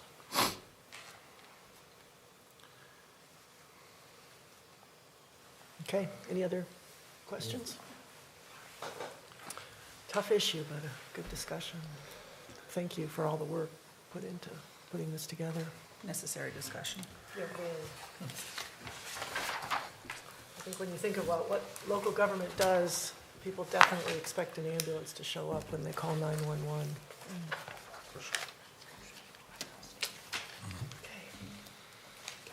When they fall on that new sidewalk. When it's 18 inches shorter than it should have been. Save 300 You grand. had to go there. That's right. Why do we keep tripping here? Wanted to cut some of the sidewalk off and give him a $25,000 taser, but That's he good. didn't seem to really. I hear that. All right. You get, Fire you department. get extra points for that one. so seeing a $129,000 decrease, I'm okay. Knowing that most of it went into the other Yeah. aspect, so Okay, I didn't see anything. all right, 185, just to double check. Got Mark's word, it's all good. Well, I'm just, anytime you got a Anytime minus you see a sign, decrease, grab it and run. I mean, it's stuff you just gotta have, and you can't nickel Yep. and dime it. No. Any questions on the fire department? With that, just as far as vehicles, sometimes you worry about total vehicle count, what we end up with, vehicle maintenance, gas, all that stuff. It seems like with the addition of the firefighters, we added the red truck, or added the new truck and didn't get rid of the red truck. We've replaced 25 relatively recently, replacing the brush truck, or adding a brush truck. We got 21 on the horizon. With a department that's shrinking, do we still need all of the vehicles? That's, it's not just my decision, that's obviously a department decision on the needs. I know one of the main reasons when the discussion happened last year in reference to the full-time firefighters was the state or the federal, whatever, the mileage reimbursement has gone extremely high, and it was gonna be more expensive to pay a stipend on a daily basis, or whatever the mileage reimbursement. The red truck was paid off last year. 20, It was a short term, so it was yeah. paid off. 2 So years that- ago. 2 years ago. When the new brush truck comes and arrives, we don't know the exact date on that. That's a discussion that if they see fit to remove a vehicle, 21, whatever vehicle that is, and that's something we can absolutely do. I'm gonna nitpick here for a second. But when we buy vehicles, I understand that they have to do a job, right? They have to be safe and so forth. Why are we buying anything that's other than Ford, for example, the XL work truck line? I mean, if we think about going up, and I don't know if it's a contract or how that part works, but I mean, with all the trucks through Public Works, through the fire department, through everything else, like, that's enough to, in savings, at least pay for Maple Street. And so, why are we going upgraded trim levels for public vehicles? Well, I think the answer to that is we've largely looked at putting department heads in a position of figuring out what vehicles they need, what trim they need, for example, I know that there were some issues with getting certain pieces of, certain upgrades that were only available in certain trim levels. And when I say upgrades, things that were sort of logistically made sense. Sure. And I know, so, you can't get this unless you get this trim level, which is the game that every Right. car manufacturer plays. The other thing that we've sort of run into, particularly in the last couple of years, is the availability of anything. So, for example, the truck that we bought to replace the red truck, the black truck there, that was a search that took 4 weeks, 29 dealerships from here to Key West. Yeah, they don't do, find a red truck is not, it's been, in the old world, it would be, you put the bid out, I want this, and this, and you've got 3 bids back and you pick the best bid. In this world, it's, well, we can find this truck, but it doesn't have this, but it has this and this. So there's been a lot of, particularly the last 2 years since the COVID, kind of burst. We've been trying to make the best of what's available and what we've been able to find. I don't think that's gonna last for long. I think, we saw, we had a truck that we just put out, 550, that we just opened, and they actually put back, a year ago, they said, we're not doing any municipal discounts. It used to be $10,000. It took a $10,000 discount off the top of all the 550s we pick up. This time, it was gone last year. We're not doing that anymore. This year, it was like, what was it, 1,800 or something like that. So now they're back, that things are gonna go back to where I think we were used to. So I think, I hear your point. I'll certainly take that back as we're sort of putting more out to bid. And let's hope that also the market is gonna respond in a way that allows us to get Sure.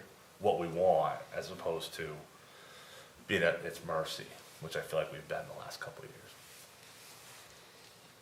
I guess I just bring that up because it's obviously Kevin's, Public Works is looking Yep. for a truck, looking to upgrade, so that's a good opportunity for it. And if we pay, I don't know what they actually run for mileage, what we'd be paying for mileage for our firefighters currently.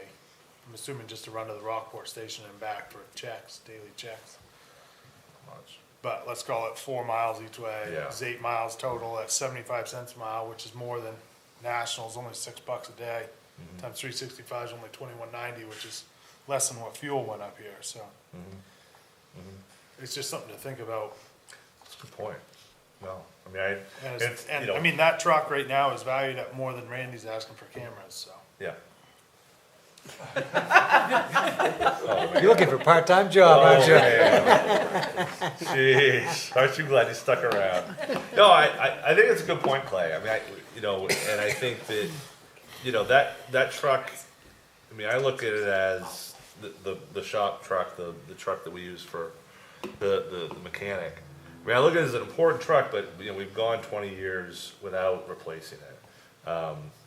You know, as long as we can get, I mean, sort of to Zach's point, like, I don't wanna give them a Cadillac, even if it's 2 years old, if we really needed a Chevy. But maybe that's a metaphor, it's too close to the bone on this one. But my point is, I think you get my point, which is, even though it's used, I don't wanna, like, outsize that. But if it can do the job, that makes a lot of sense. And we deem it surplus, so be it. The other issue is, you know, I don't, you know, you don't wanna, if we have the medic driving an ambulance to an issue, and we have, you know, our firefighter driving the squad, when it could have been a pickup, are we killing a fly with a tank? You know what I'm saying? Like, I want proportionate in terms of what we're responding to. I think I probably lean towards use what we have rather than try to get something new, but I think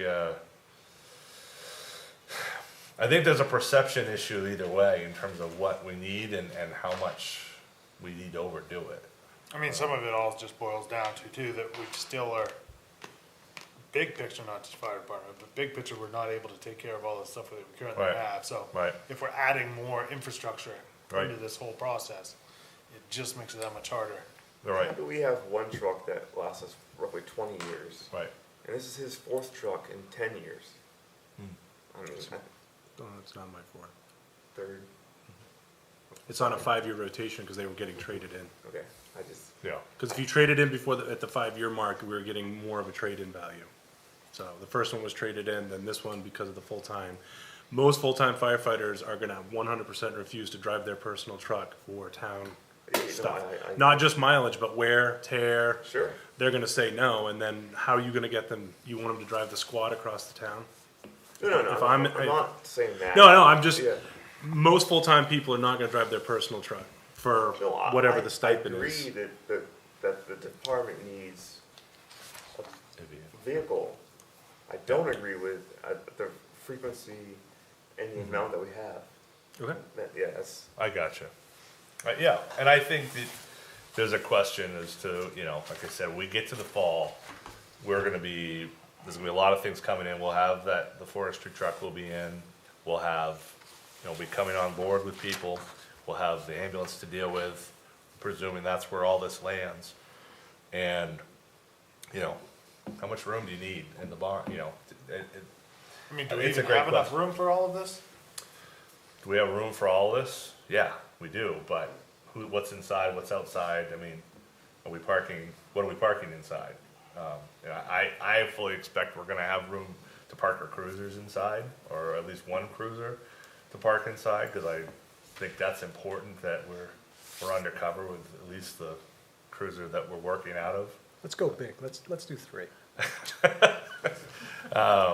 But I think, beyond that, you know, I think there's a lot, when we get the forestry truck, when, there's a lot of ifs between now and October. So, I hear what you're saying though, and I think when you come back here next year, you'll see something different than what we've got right now.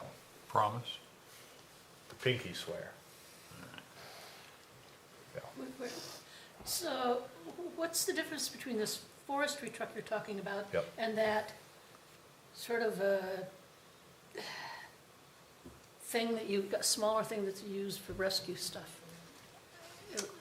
Well, there's, An so. ATV or whatever it was that about a year or so ago. So the UTV, that's more of, I don't know, why don't you describe what the difference is between where that It's would not go? really a forestry truck. It's called a mini pumper. It's a fire truck that's sized down. It has 300 gallons. I think it was 300 gallons of water on it. It's got a full-size pump, 1,200 gallon pump. It's got hose that you can hook to a hydrant, hose to pull off the sides. It's got the roll-up doors. It'll have air packs for your firefighters. It'll have car accident equipment. It'll have a compartment that's designed for EMS. It'll be just a two-person cab. We have a substantial amount of roads along Route 1, Mount Pleasant, that our squad can barely even fit down and cannot even go down on muddy or wet conditions. So the UTV is strictly for mountain rescues. Somebody wanted a picture of you. The UTV is for mountain rescues, search and rescues, injured people up on the mountain, grass, woods fires. That is strictly an off-road through the woods type of vehicle. This can go off-road to a certain point. I mean, we're not going to go, well, Clay would take it through the power line, but it's not designed to go in those places, but it's designed to go where a lot of these fire trucks cannot go. Okay. So they're completely two different type of apparatus. And I understand on this UTV, we're one of the few in the county that has. South Thomaston has one, Lincolnville, oh, well, Lincolnville's not in this county. Yeah. But Lincolnville does have one. Thomaston has one, but it's a little bit different. So there's two in this county, Okay. but we're also on mutual aid in 5 towns with this vehicle, Right. as well as the forestry department for further away.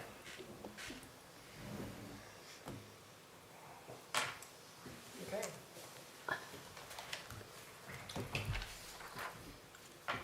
$229, $227. We're done with fire department, so we can move on to emergency management agency. Right? My only, Thanks, Chief. There we go. my only question is on this, why, like a general assistance stipend was rolled into their wage. I'm curious as to why these stipends aren't.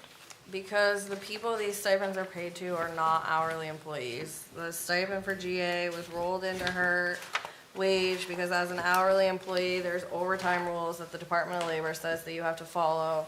And in order to follow those overtime rules, any stipends or extra money that is paid to an hourly employee has to be figured into their overtime rate. So it's easier to include it in their regular rate, so it's automatically figured for overtime. Very good. TMI, but that's why. Aren't you glad you asked? That was, yes, I'll say it again.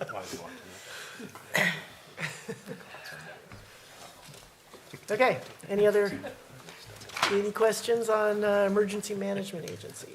Thought we were gonna talk about adding cellular remote service to this, so if the internet goes down, we can still access the internet through cellular. Oh, let's talk about FirstNet. Can you talk about FirstNet, Jason? What About, line? well, not in here. it's not really in here, but I want to talk, just to Eric's question. Can you talk about the use of FirstNet and how we're sort of exploring that through the iPads?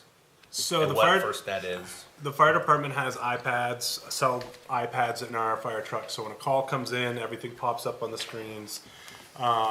We've used Verizon since I started here. We have seen a significant issue with Verizon in the fire station. My cell phone almost doesn't even work in the office anymore. Megan, during the last big storm, you couldn't talk anywhere in our building with Verizon. So we were having issues, so I said I was gonna do some research. I reached out to FirstNet, which is AT&T, and then I also reached out to, was it T-Mobile? T-Mobile. T-Mobile, to see what they offered. AT&T FirstNet offers a first responder emergency program at a discounted rate, which was, I believe, significantly cheaper than what we were paying with Verizon for the 3 iPads. But FirstNet, in case of any type of a major event in our area, we have a way to contact them that they can shut everything down except for our phones to make access if you get to that point. They offer trailers if we need it, if there's a massive storm here and all of the telephone poles and cell towers went down. They have satellite trucks, I think she said it was like an hour away. Yep. So there's a lot, Yeah. and we're not paying for Great. that, that's just a part of their service that's available. So the fire department, we switched from Verizon because of the issues we were having, just the fire department switched. We switched our iPad service for the 3 iPads over to this FirstNet to test it. Again, it's significantly cheaper. The reception in the iPads has been night and day difference. We've not had a single issue in at least 2 of the trucks. We're still working on another truck. But we've had no issues. I had the police department take the jetpack or the little mobile cell phone thing in the cruiser from FirstNet, AT&T, and Verizon. The worst was Verizon, then T-Mobile, and then FirstNet. We have a tower at the business park right next to the highway department. We had one of them do a stream, and FirstNet wasn't lost anywhere in Rockport where the other services were. So we did our due diligence. I think it was for a month, having the officers at night when they're cruising around use both of all the jet packs to see which one was going to work the most efficient. So we as a fire department, John gave me the okay to switch because again, we were saving money on the service, and it's a complete night and day difference with the reception. And the thing about, so FirstNet was created, so this, FirstNet operates on a band, maybe others may not care about this, but it operates in a band the FCC opened up for first responders predominantly. And eventually they're sort of allowing it open just to the first responders, and then eventually it may open up to other segments of the population. But the idea is that it's a band reserved, and it's sort of unadulterated from the regular commercial traffic that you normally see in the cell service world. So, where you go places that shouldn't be connected, but you sort of jump to the top of the list of all providers in that area. So Jason's our guinea pig on this to make sure it works well.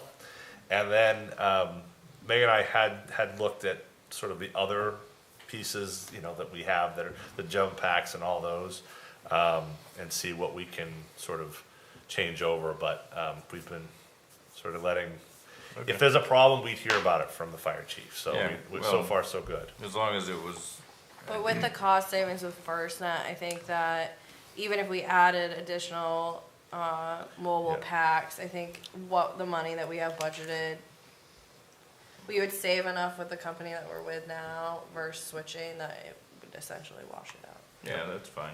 Just as long as we weren't forgetting that we ran into that issue. Yeah, And I want to make sure that she can stay connected. absolutely. Yeah, no, and that was a big consideration. We talked about, I think it was the fall storm, Yeah. that was a big problem for us. Yeah. Well, that's the Okay. best of all news. We covered the problem, and it didn't cost us anything. Right. It didn't cost us more. Let's enjoy it while we can, okay? Let's stop now. Right. All right, West Rockport Fire Station, 311.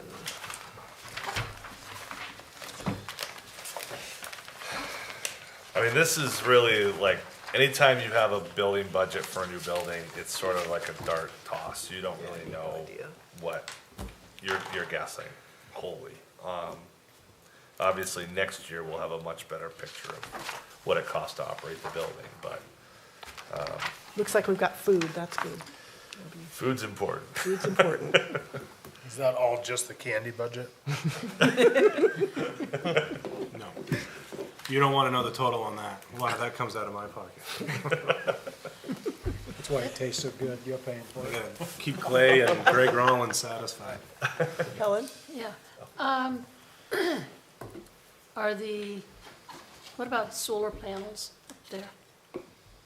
Any thoughts of? I mean, is this roof lines set up so eventually it would be good to put solar panels up there? Do we have a dual peak? No. I'd have to look, I don't know. Solar is not in my wheelhouse in any way, shape, or form, so I wouldn't even answer, I don't know. That's a good question.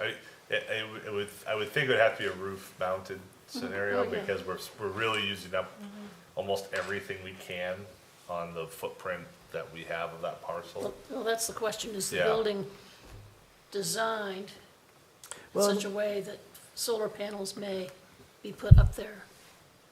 Work Yeah. well with the town office, Yes. isn't it? Yeah, I mean, Yeah. yeah. Yeah, Looks like we're heating with fuel oil and, yeah. We're propane over at the West Rockport station. so this shows, Actually, it looks like the same numbers as was on the. you know Yeah. what? I Yeah. think- That just got moved from, Yeah, I think that just got, Yeah, so it's still part of the West Rockport budget. got it, got But it. it's not the new building. This is Okay. still old building budget numbers. yeah, but that was, Wow. but So you that's guys, No, that was wasn't that the old fire state, I mean, Yeah. the Yeah, we in-town just Public took- safety building. Yeah, had the it's- same numbers as what's being depicted here. You know, that's an interesting point. Let's see. Because I'd asked Of about the course. 91, and I was thinking, yep, Yeah. that's right. Did you copy and paste from the public safety building for this, for the I think supplies? Jason did, yeah. Okay. I mean, because it doesn't show any, So it sort of just Drive brings the that whole bus. budget over, but I guess, I don't know, I have no clue what the don't know what you're propane talking costs are about. gonna be. page three, Yeah. 313, 311, you know, the start of the West Rockport Fire Station, but 313, it's basically all the numbers just moved over from the downtown fire station. So like it shows heating fuel, but we're not, Except for the general supplies, which are the new items, you know, the furniture. right, the 12.5, Yeah. yeah. And, you know, and we're still hopeful we can use existing year monies to buy some things. You know, we talked about that last year, that we'd try to use if there's funds available to try to buy those things up in this year's budget, but, some So, things. so like if it's heated with propane, then there wouldn't be a heating, Right, heating BLP. budget.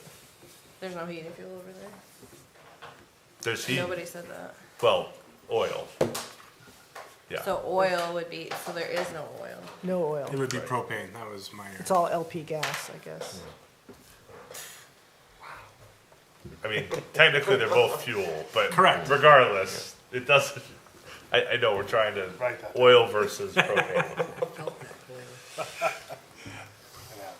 I told her, she didn't fix it. No, joking, I'm just joking. Well, and that I don't was know if I just my wanna sit by point, you really had to anymore. go to the question of solar, Yeah, because does solar make sense if all you're talking about, you're not trying to heat the building with electric? yeah. Like with the heat pumps Right. here, you could look into solar and it would save you. well, yeah, I mean, you're looking at But if all you- Just have to 5,000. get an electric fire truck, yes. Zero chance. Oh, boy. I mean, you're looking, Oh, forgot to plug it in. I mean, you're looking at a $5,000 electricity budgeting number, which, Yeah. Yeah, The problem is it's a brand new building, we have no idea on any of it. yeah. We really, really don't. If someone's good with solar and wants to look into that, I mean, that's up to John, not me, it's not my decision.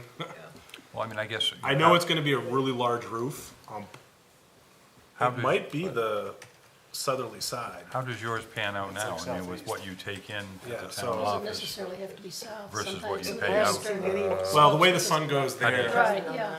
Is it Yeah, 50? I've got them on Yeah, with south the heat and pumps. east side. Oh, The yeah. heat pumps take up a lot of electricity. Yeah, when we put the heat pumps in, that hurt we were doing really good before that. But that would give you an example, because there's a lot more electricity during the day at your Oh, office yeah. there than there might be over at your office That's Yeah. until it's needed.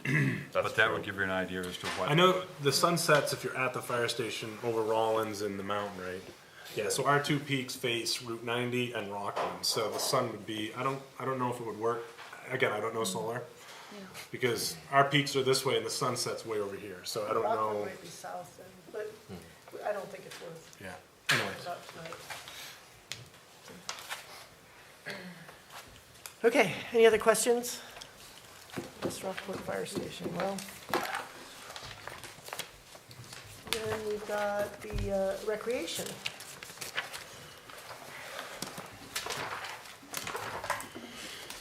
Page 285. I'd say this is largely a status quo budget. Once again, Jason had made a request for some additional paving on the road, into the Mark Jones Field, and, yep, I cut it. I think it's a good use for that, you know, I think paving that road makes a great deal of sense. But again, I saw an overall increase and I thought that's something we could wait for another year. You thought we ought to trim that sidewalk back another 6 inches. That's what I'm saying. That's what I'm saying. Let's go to a straight 24-inch cut, you know? Whatever happened to that where the house used to be? You were gonna Yep. make that into a parking? I mean, is that still gonna be Yeah, you. Once we move the gate, we will. perfect? Good. We did a substantial amount of work there this year, so we didn't have any funding to move the gate. The entire, not the irrigation in the ground, but the entire irrigation pump system had to be replaced this year. That was a pretty large amount of money. So Farley Incorporated completely redid that. It's all on automatic stuff, so they get alerts now. Sportsfield had to, this was their final year of basically the kill it and replant it of the grass. If anybody's been in there, it looks absolutely phenomenal now. The grass is as thick and green as it's ever been. It's not all weeds. Maine Tennis came in this year and started the process of pulling the tennis nets out. They were bent in. That's part of the reserve. So they're coming in, I just talked to them in May, to completely grind and refix both courts, put all new netting and everything back up. So there's been a lot of progress over there. Unfortunately, the December storm? Yep. I think. Yep. The dugouts there are 25 years old. They were built at the very beginning, and at the December storm, one of them literally imploded. Completely blew over on the ground, multiple pieces. Thank God the insurance company is taking care of that. We already have a contractor lined up. I just talked to him today. They're gonna get in there in about a month to get that fixed. So there's been a lot of progress over there.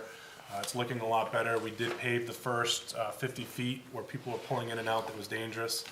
I went over and I completely repainted. I sanded the gate, repainted, so there's been a lot of work done over there to hopefully get things to where we need to be. Okay.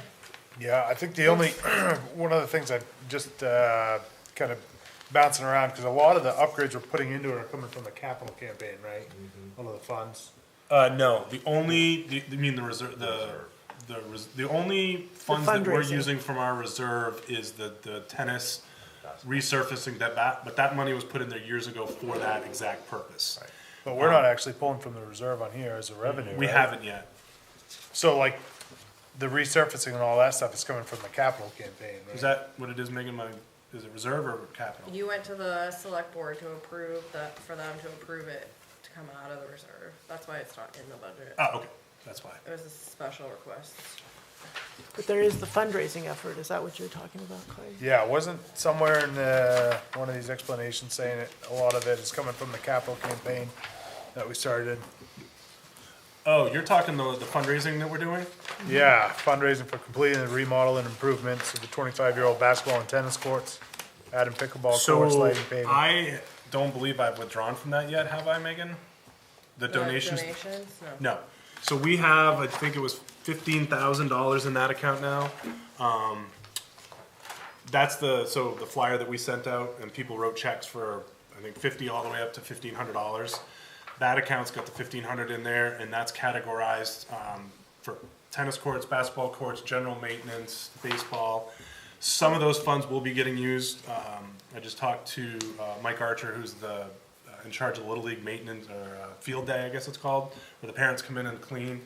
We're gonna be buying all the paint, and so parents are actually gonna repaint every single dugout in there. So some of those funds will be used. A lot of the donations that we've received thus far were earmarked specifically for pickleball courts. Yes. So if people indicated on their donor sheet, if they wanted it allocated to something, then that's what we have to use it for. Correct.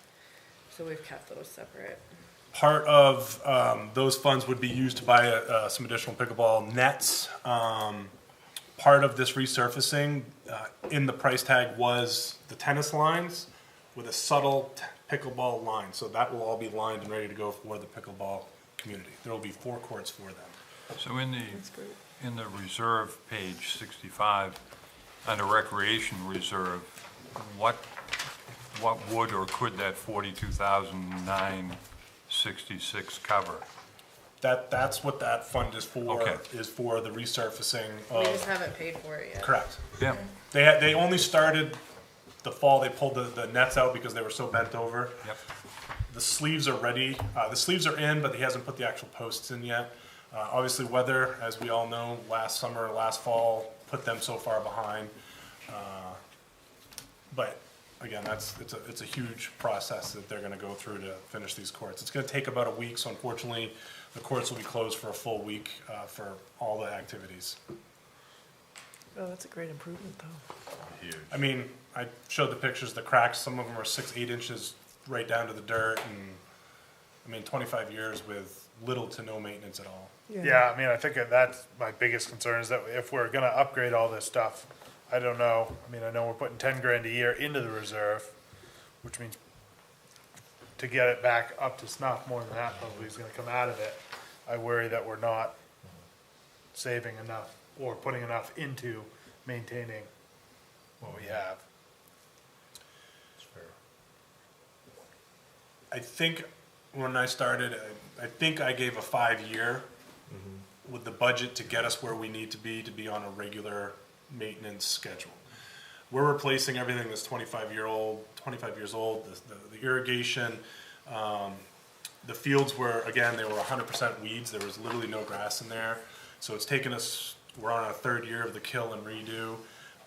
I think after this coming season, the regular maintenance will 100% service that place, no problem. Now, if something major happens, another dugout blows up and insurance doesn't cover it, or the concession building, something like that, yes, that's where we would need the money in the reserve. The paving that keeps getting cut every year, you know, we're talking $120,000 to pave that entire inside facility.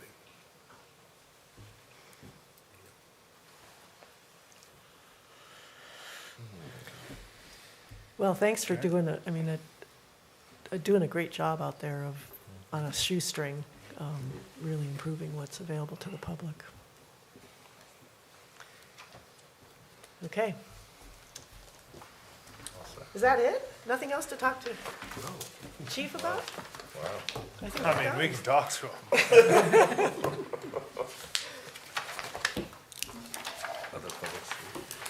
Glad I could be there for We're a whole Jason. 43 minutes ahead of time. I know, if we We scoot could along take, here, we could. could talk about something. No. Let's get done. That wasn't bad at all. All right, other public safety? So 203. 203. John Duke. Status quo. So the, We moved the northeast contract, usually that's where this had been sitting, so in this budget, that moved. So when it says we're down 81,000, that's thanks to moving over northeast to EMS. So there's another 80,000 off of our numbers, so. Yeah. Labor plus 81,000, so we're at like 200,000, Right, a little over. right, a little over. So now we're down to like 580,000. Yes, It's better than 780. so much better. So we should at least point that out so that I'm not cringing quite as bad. Yeah, it's hard not to, but you're Thank right, you, Andrew. yeah, Let's not, absolutely. yeah, when we don't have to cringe, let's not cringe. Okay, any questions on this? I think it's, like you said, status And I quo. had a question about the, well, not the status quo, the street light maintenance. Yep, That is such a weird thing. Have we identified all the, weren't we working on some sort of a database to Yep. locate them and Yeah. all that? What's going on with that? do we have them?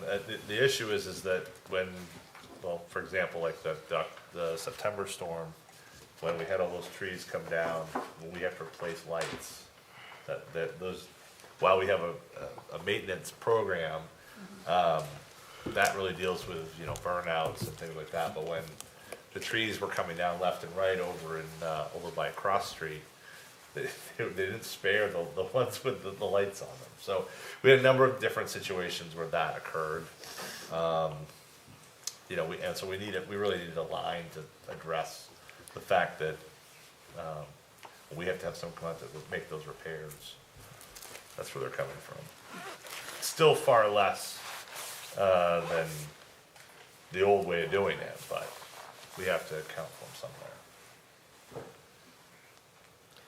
Just two more years on the lease payments? Yeah. 7 years? So, 7 years, yeah. Okay. I have a dumb question. How do we have revenues on streetlights? Because the light that is at the end of Old County Road was specifically put in because Home Depot was there and traffic increased. So we bill Home Depot for the cost and maintenance of that light. And then the light at Penn Bay, Kennebec Pharmacy, was specifically put in for Penn Bay. And then Kennebec Pharmacy added, so both Okay. of them are billed for the costs of that light.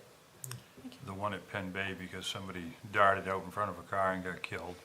And the one at Walmart, or the one at the Old County Road, was negotiated by the town to benefit us because of the volume of traffic. Makes sense. This is not a streetlight thing, but it's associated at the Penn Bay Center, you know, the left-hand turn lane. Yep.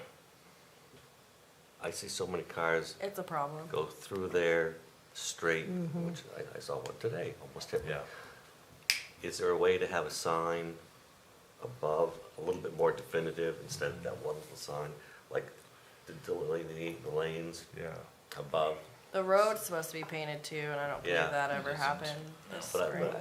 I keep, you know, other places you see a sign like, Yeah, you know, straight ahead or left, right, you know. Really and clear. visually.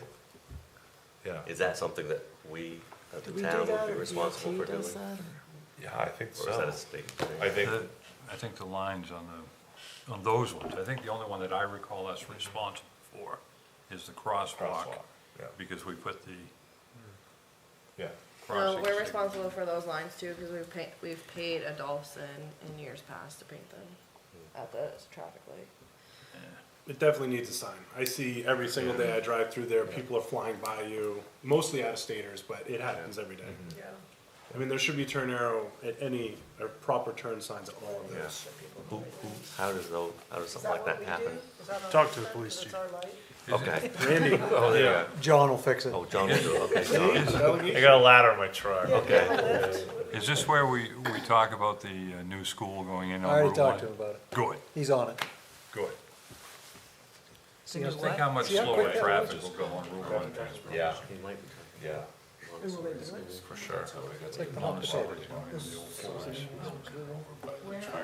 The Montessori school going into the old Fuller Chevrolet. Some part of the building, yes. Up above. That's what I see would be We very, gotta make room for it. Okay, well, let's make a note of that, and I don't know how that gets Yep, No, done, no, but, we're in not Rockport. yeah, it's tonight. a good idea. Because we're landlords. We should ask Andrew. All right, Used to last be item, Libby's. town office Used to be the building. Libby's. Page 299, we're losing the crowd. Or right here. $2.99. And if you talk in 7 minutes, we'll be done an hour early. Oh, let me do my best here. Okay, wrap it up, dude. Visualize the fingers going around. Yeah. Well, listen, we gotta make up for some of these added expenditures somewhere. Thank you. Thank you. Fellas, thank you. I don't know, Yeah. but I know that. Right. Here's your Mountain Dew bottle, John. Oh, thank Fell you. on the ground. Thanks. Just put that in Okay, please, yeah. I gotta save the 5 cents each to make the budget go. Let's see, just trying to think here of what we've sort of, One of the big, I mean, everything is, Well, it's a $17,000 increase. yeah, So what makes that 17,000? looks like a lot of little, it's a lot of little Repairs and things. security, both doubled. everything's going up. You know what, one thing I didn't notice, Computer equipment. and I did look for it, and it popped That's all right up set by here. the reserve, though. Electricity. Yeah, that's at Oh, zero. yeah. So, I hate to backtrack a little bit, but I didn't notice, are the new hires for the fire department gonna be doing the cleaning at the new station? Because there was no line there was no fee I No saw for cleaning, professional cleaning service service. for West mean- Rockport. They'll do some, I mean, I think we'll still have buildings and grounds looking at that building as well. I mean, I think that, but I think they'll be doing a lot of cleaning.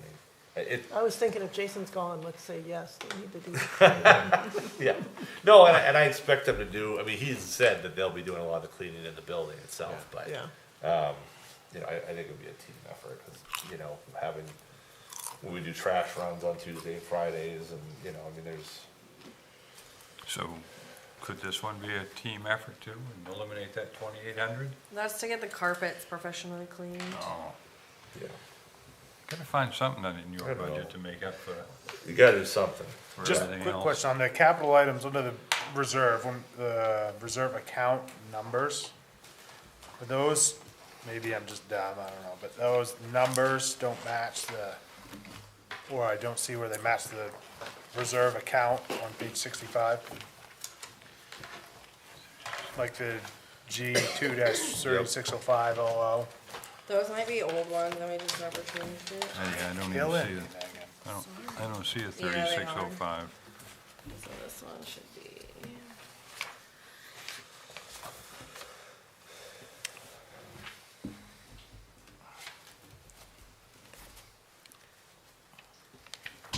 What are we earmarking And the you've got building 99. improvement reserve for? Anything in Anything that particular? breaks, because right now it's at 0, or it will be, once the Richardson run's done. That's what you're using, 99. Yeah, we're maxing it out to get it all done. Well, yeah, I was gonna say this 45 was budgeted and you're at 76 round numbers expended through December. But that's going into the reserve, right? The 45,000? Right. Yeah, Yep, I'm just wondering if we, Yeah. I mean, we're putting 4 in the library. Do we need 45 in the town office if we're only putting 4 in the library? Good point. Library's newer than the town office. I I agree, think, but there's also a lot. so There's this as much is. technology and elevators and, Yeah. Yeah, I mean, I think when you talked, but of course, this is one of those things where you don't think about the 4 and the 45 the same wavelength. My thought about the 45 was in the same wavelength of talking about what are you doing with the building? You know, so if I were to sort of say, well, like, what's aligned, to me, public safety, town office, opera house are the 3 that we should know a lot about this time next year and have space needs and sort of what that's about. I don't know, and so the 45 to me was sort of in line with the 50 that we put aside in Opera House, because those are the 2 budgets that I sort of zeroed in on, but I wasn't thinking about this space in the same way. But it's a good point, Clay. yeah, and I'm just thinking too, it is always good to save money, of course, but if we don't have a specific Yeah. earmark Yeah, for that money and we need money that badly in this Yeah. budget cycle. Well, so, I mean, if we got something we know we're gonna spend it on, well, different story, but. if, I guess the point would be, if for some reason we did a study of the did a study of the Opera House that said we should sell it, we better have a study of the town office, because we need to build a new building to have that multi-purpose space and the office space as well. Sure. You know, Yeah. so that was sort of in my mind, that those 2 things were somewhat connected in terms of, meeting space, but. so I I could noticed, see that coming later. It could be, You know, yeah, that it's sequential. This year's the year of the Opera House, to understand that Yeah. better. I mean, I noticed under the capital, Yeah.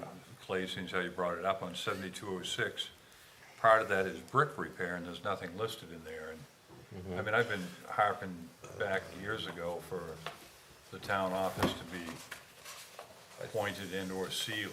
I don't know whether any of that's ever been done, but I think we put some money aside in Brilliance and Grounds on that. no, I just, I because it think. says brick repair, so I assume. No, I know, I think at the town office, I think part of the 15,000 he put aside was including, sealing the bricks. So could, It's not on here, but I think. It is, the building needs to have exterior brick sealed, which will be hired out, $6,500, There you go. as So well as can- replacing like fixtures. can we try to, I mean, it's not in the same budget, but can we try to do something with the older fire station now? Because I don't believe that's ever had any pointing or sealing done to it. Yeah. I mean, I know you gotta do other things too. No, It may be yeah. after the survey, when you do the Opera House, they'll tell you stuff, and then you can, Yeah. That was part of the thing with the public safety building. I felt like there's so much unknown, from the fire department in some ways leaving, to what does the police department needs look like. I guess to- that's part of my worry is Yeah. there's far more unknown with the public safety building There are. than there is with the town office, and we Yeah. didn't budget anywhere near 45 Gs for. No, because I felt like we know what that is, and we could define the problem for someone looking at it. I didn't know exactly what the problem was we'd be looking to solve So, with the public safety building. You know what I mean? if you've got 50 budgeted for the Opera House to have that analyzed, Yeah, and let's say it uses all of that 50, yep, can you possibly use some of that 45 Yeah. in yours to have them look at yep. the public safety building? I mean, Because yeah, because if they both need things, they're Right, gonna but have to isn't budget for them. You wouldn't be able to do that with the way that it's in here now, because it's going into the town office I building guess reserve, move it, which shift can. it, don't care, take 15 out of. I'm just saying, as yeah, it's in here now. Take 15 out, put it in the public safety building, so that way you can possibly help pay for any Yeah. analyzation of that building to know what you're gonna need to remediate any problems. So the public safety building, we're doing the mold remediation yep, in there. mold remediation. And that's all under buildings and grounds. 9100, was it? 293 is buildings and The grounds. mold is, but we had referenced also possibly Yeah, widening the spectrum of the assessment that's gonna be on the Opera House to include Right. possibly public safety and town office. So As, not, as an assessment of not- all Yeah. three buildings. not Yeah. mediating the mold until you know what the bigger picture is, and then Yeah. spend the mold money and whatever you need. mold money. Well, Yeah. I mean, it's, Better than mold I D mean, money.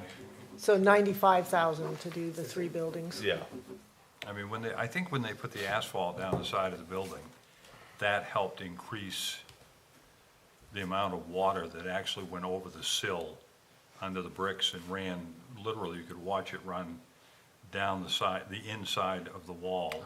But this is at the, public safety. Public That's the public safety. safety building, it Yeah. was just, it was brutal. Huh. Been that way for years. I had a question, Oh. on that same 45,000, Yep, you show, in 21, 22, 7, just over 7, then you've got 45, so it got bumped to 45, but they've only spent 75. What caused that 45 in fiscal 22, 23? so that was the saving for, the office space carve up. the Richardson for the room. Richardson room. Yeah, so that was part one, when we thought we could actually get it done for somewhere near 45,000. Have we spent all of that? I mean, it's marked as being, Yeah, so that's, well, it's reserved, so we're expending it to the reserve, and then we're expending it from the reserve, because the work's being done now. okay, So and that- what is being done now Yeah, be done by June and cost the 45 that's currently in the Yeah. budget? absolutely. So that, Okay, Yep. so that's over with, there won't be any other major things, so why For do you that. need the 45? And I think Mark's idea of moving it around a little bit. I think that's been this whole discussion, right? Yeah, I mean, I think it's a question of beyond that. So we've now lost a meeting space, we've now lost, a place where there's voting, we've lost, so where are we going from beyond there? And there's, if we take the 45 there, and take the 50 from Opera House, but we include that looking at all three of these buildings that we see in need, the goal would be to have a clear picture on all three buildings, so we know where we stand. So that way, at least, we know where all the, everything's hidden, that, it's come to light, and then we can make, all can make decisions about it. And that's done by an outside contractor who? Yeah, that's the goal. so I'm looking at, I guess, back on the Clay's thing about the reserve. I mean, I'm looking at, on the capital items, the reserve G2 3605, and I don't see a 30. Well, the building should be 6710 and the computer should be 6709. But Yeah, that's so those are saying it's old numbers. Yeah, it's an old number. Right. All right, so. What was the computer reserve? Oh, that was the one, it is the one that's on the, 6709, yep. Megan just wants to make sure we're actually looking at the budget.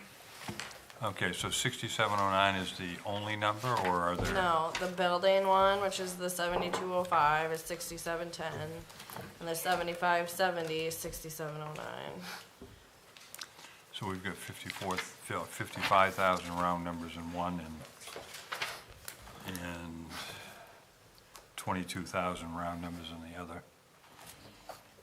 All right.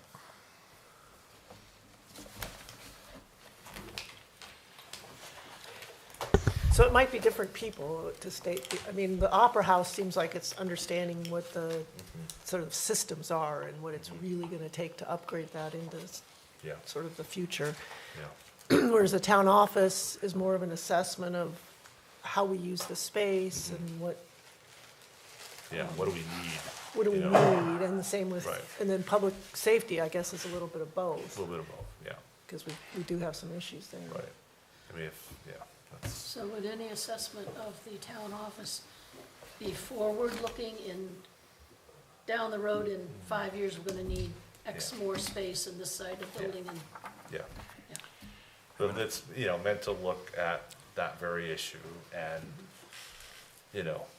the issues of what we've taken from the building, because we need to add offices on the short term, but in the long term, how do we get the most out of that parcel and, So the Richardson room, you're getting office space for Rebecca, yeah, 4 offices. 4 offices. So we're carving it into, finance and assessing, there's 4 offices in there, and it's just basically just the hallway that connects from the exterior door through. so we just won't have a Richardson room We won't have a Richardson, we'll have a Richardson wing. And Brenda's happy with that, so. Which room is Scott gonna go into? Scott will be moving into where Carrie's office is, and then we keep Ryan right where he is. And then Megan's office becomes the break room, because there is no break room. But that would be sort of where the refrigerator and the cups and the paper plates and, all that stuff goes. And Scott's old closet will become more of a storage for records? Well, there's been a couple plans, but the latest plan was really to use that as a window space for planning and codes. To the So- lobby. So, yeah, into the lobby, so they could pay their permits right from that window. Rather than coming up to that door, which is sort of a half window, have a window So- actually, it's kind of like a doctor's So office. Scott's assistant will still be there? Yeah, which would effectively be Scott's old office. Yeah. Yep. So, that's the latest plan. So, Okay. I mean, do you really, and I'm just, again, do you really need to make a window in through the wall that's there, or can you make it a half wall where Scott's door is now, so that they can actually look out over the wall and see Yeah. somebody that's at the half door yeah. where they come to now, because that would probably be cheaper than cutting a big hole in the wall and. Yeah, it's there's been a lot of sort of which is better and what's better on that. I think, That wall between Scott's office and the door has electrical or something that comes up Well, through it. we'll let you guys figure that out. Well, I mean, then you get out to the outside where you've Glenn. got the TV out there that you're gonna have to move, and there's other Right. electrical things in that wall. right, So I'm just thinking, which is the easier of, didn't? That's the beauty of having Glenn and his group, because we have in-house expertise on this kind of stuff, Yeah, which is nice. saving us a lot of money. yeah. There's video cameras in a pneumatic tube, and you never have to look at anybody directly. Always Yeah, wanted one of right. For the those. introvert. I've always wanted one of those. Okay, so I guess are we thinking we leave the 45,000 sort of in as it's reflected here, and, or do we want to change its nature? According to Megan, I mean, I would take, if it were me, I would take some out of that, if if you can't just do the, which happens periodically, but, I mean, if you need to cut that back to 30 and put 15 in there, just as a placeholder in case you need to spend it. And if later on, after you get a report that says, you know, the bricks need to be pointed and sealed, then maybe you can use that 15 and then budget for whatever else you need to do. Okay. Sounds logical to me. Yep. Couldn't have been anything I said. That was my idea. So, Yeah, right? You Yes. tell me what you want to do. so let's do that. Yeah, let's go ahead and do that. Okay, anything, So we're cutting the 45 to, The 30 and putting the 15 in the other spot. Public safety. public safety building?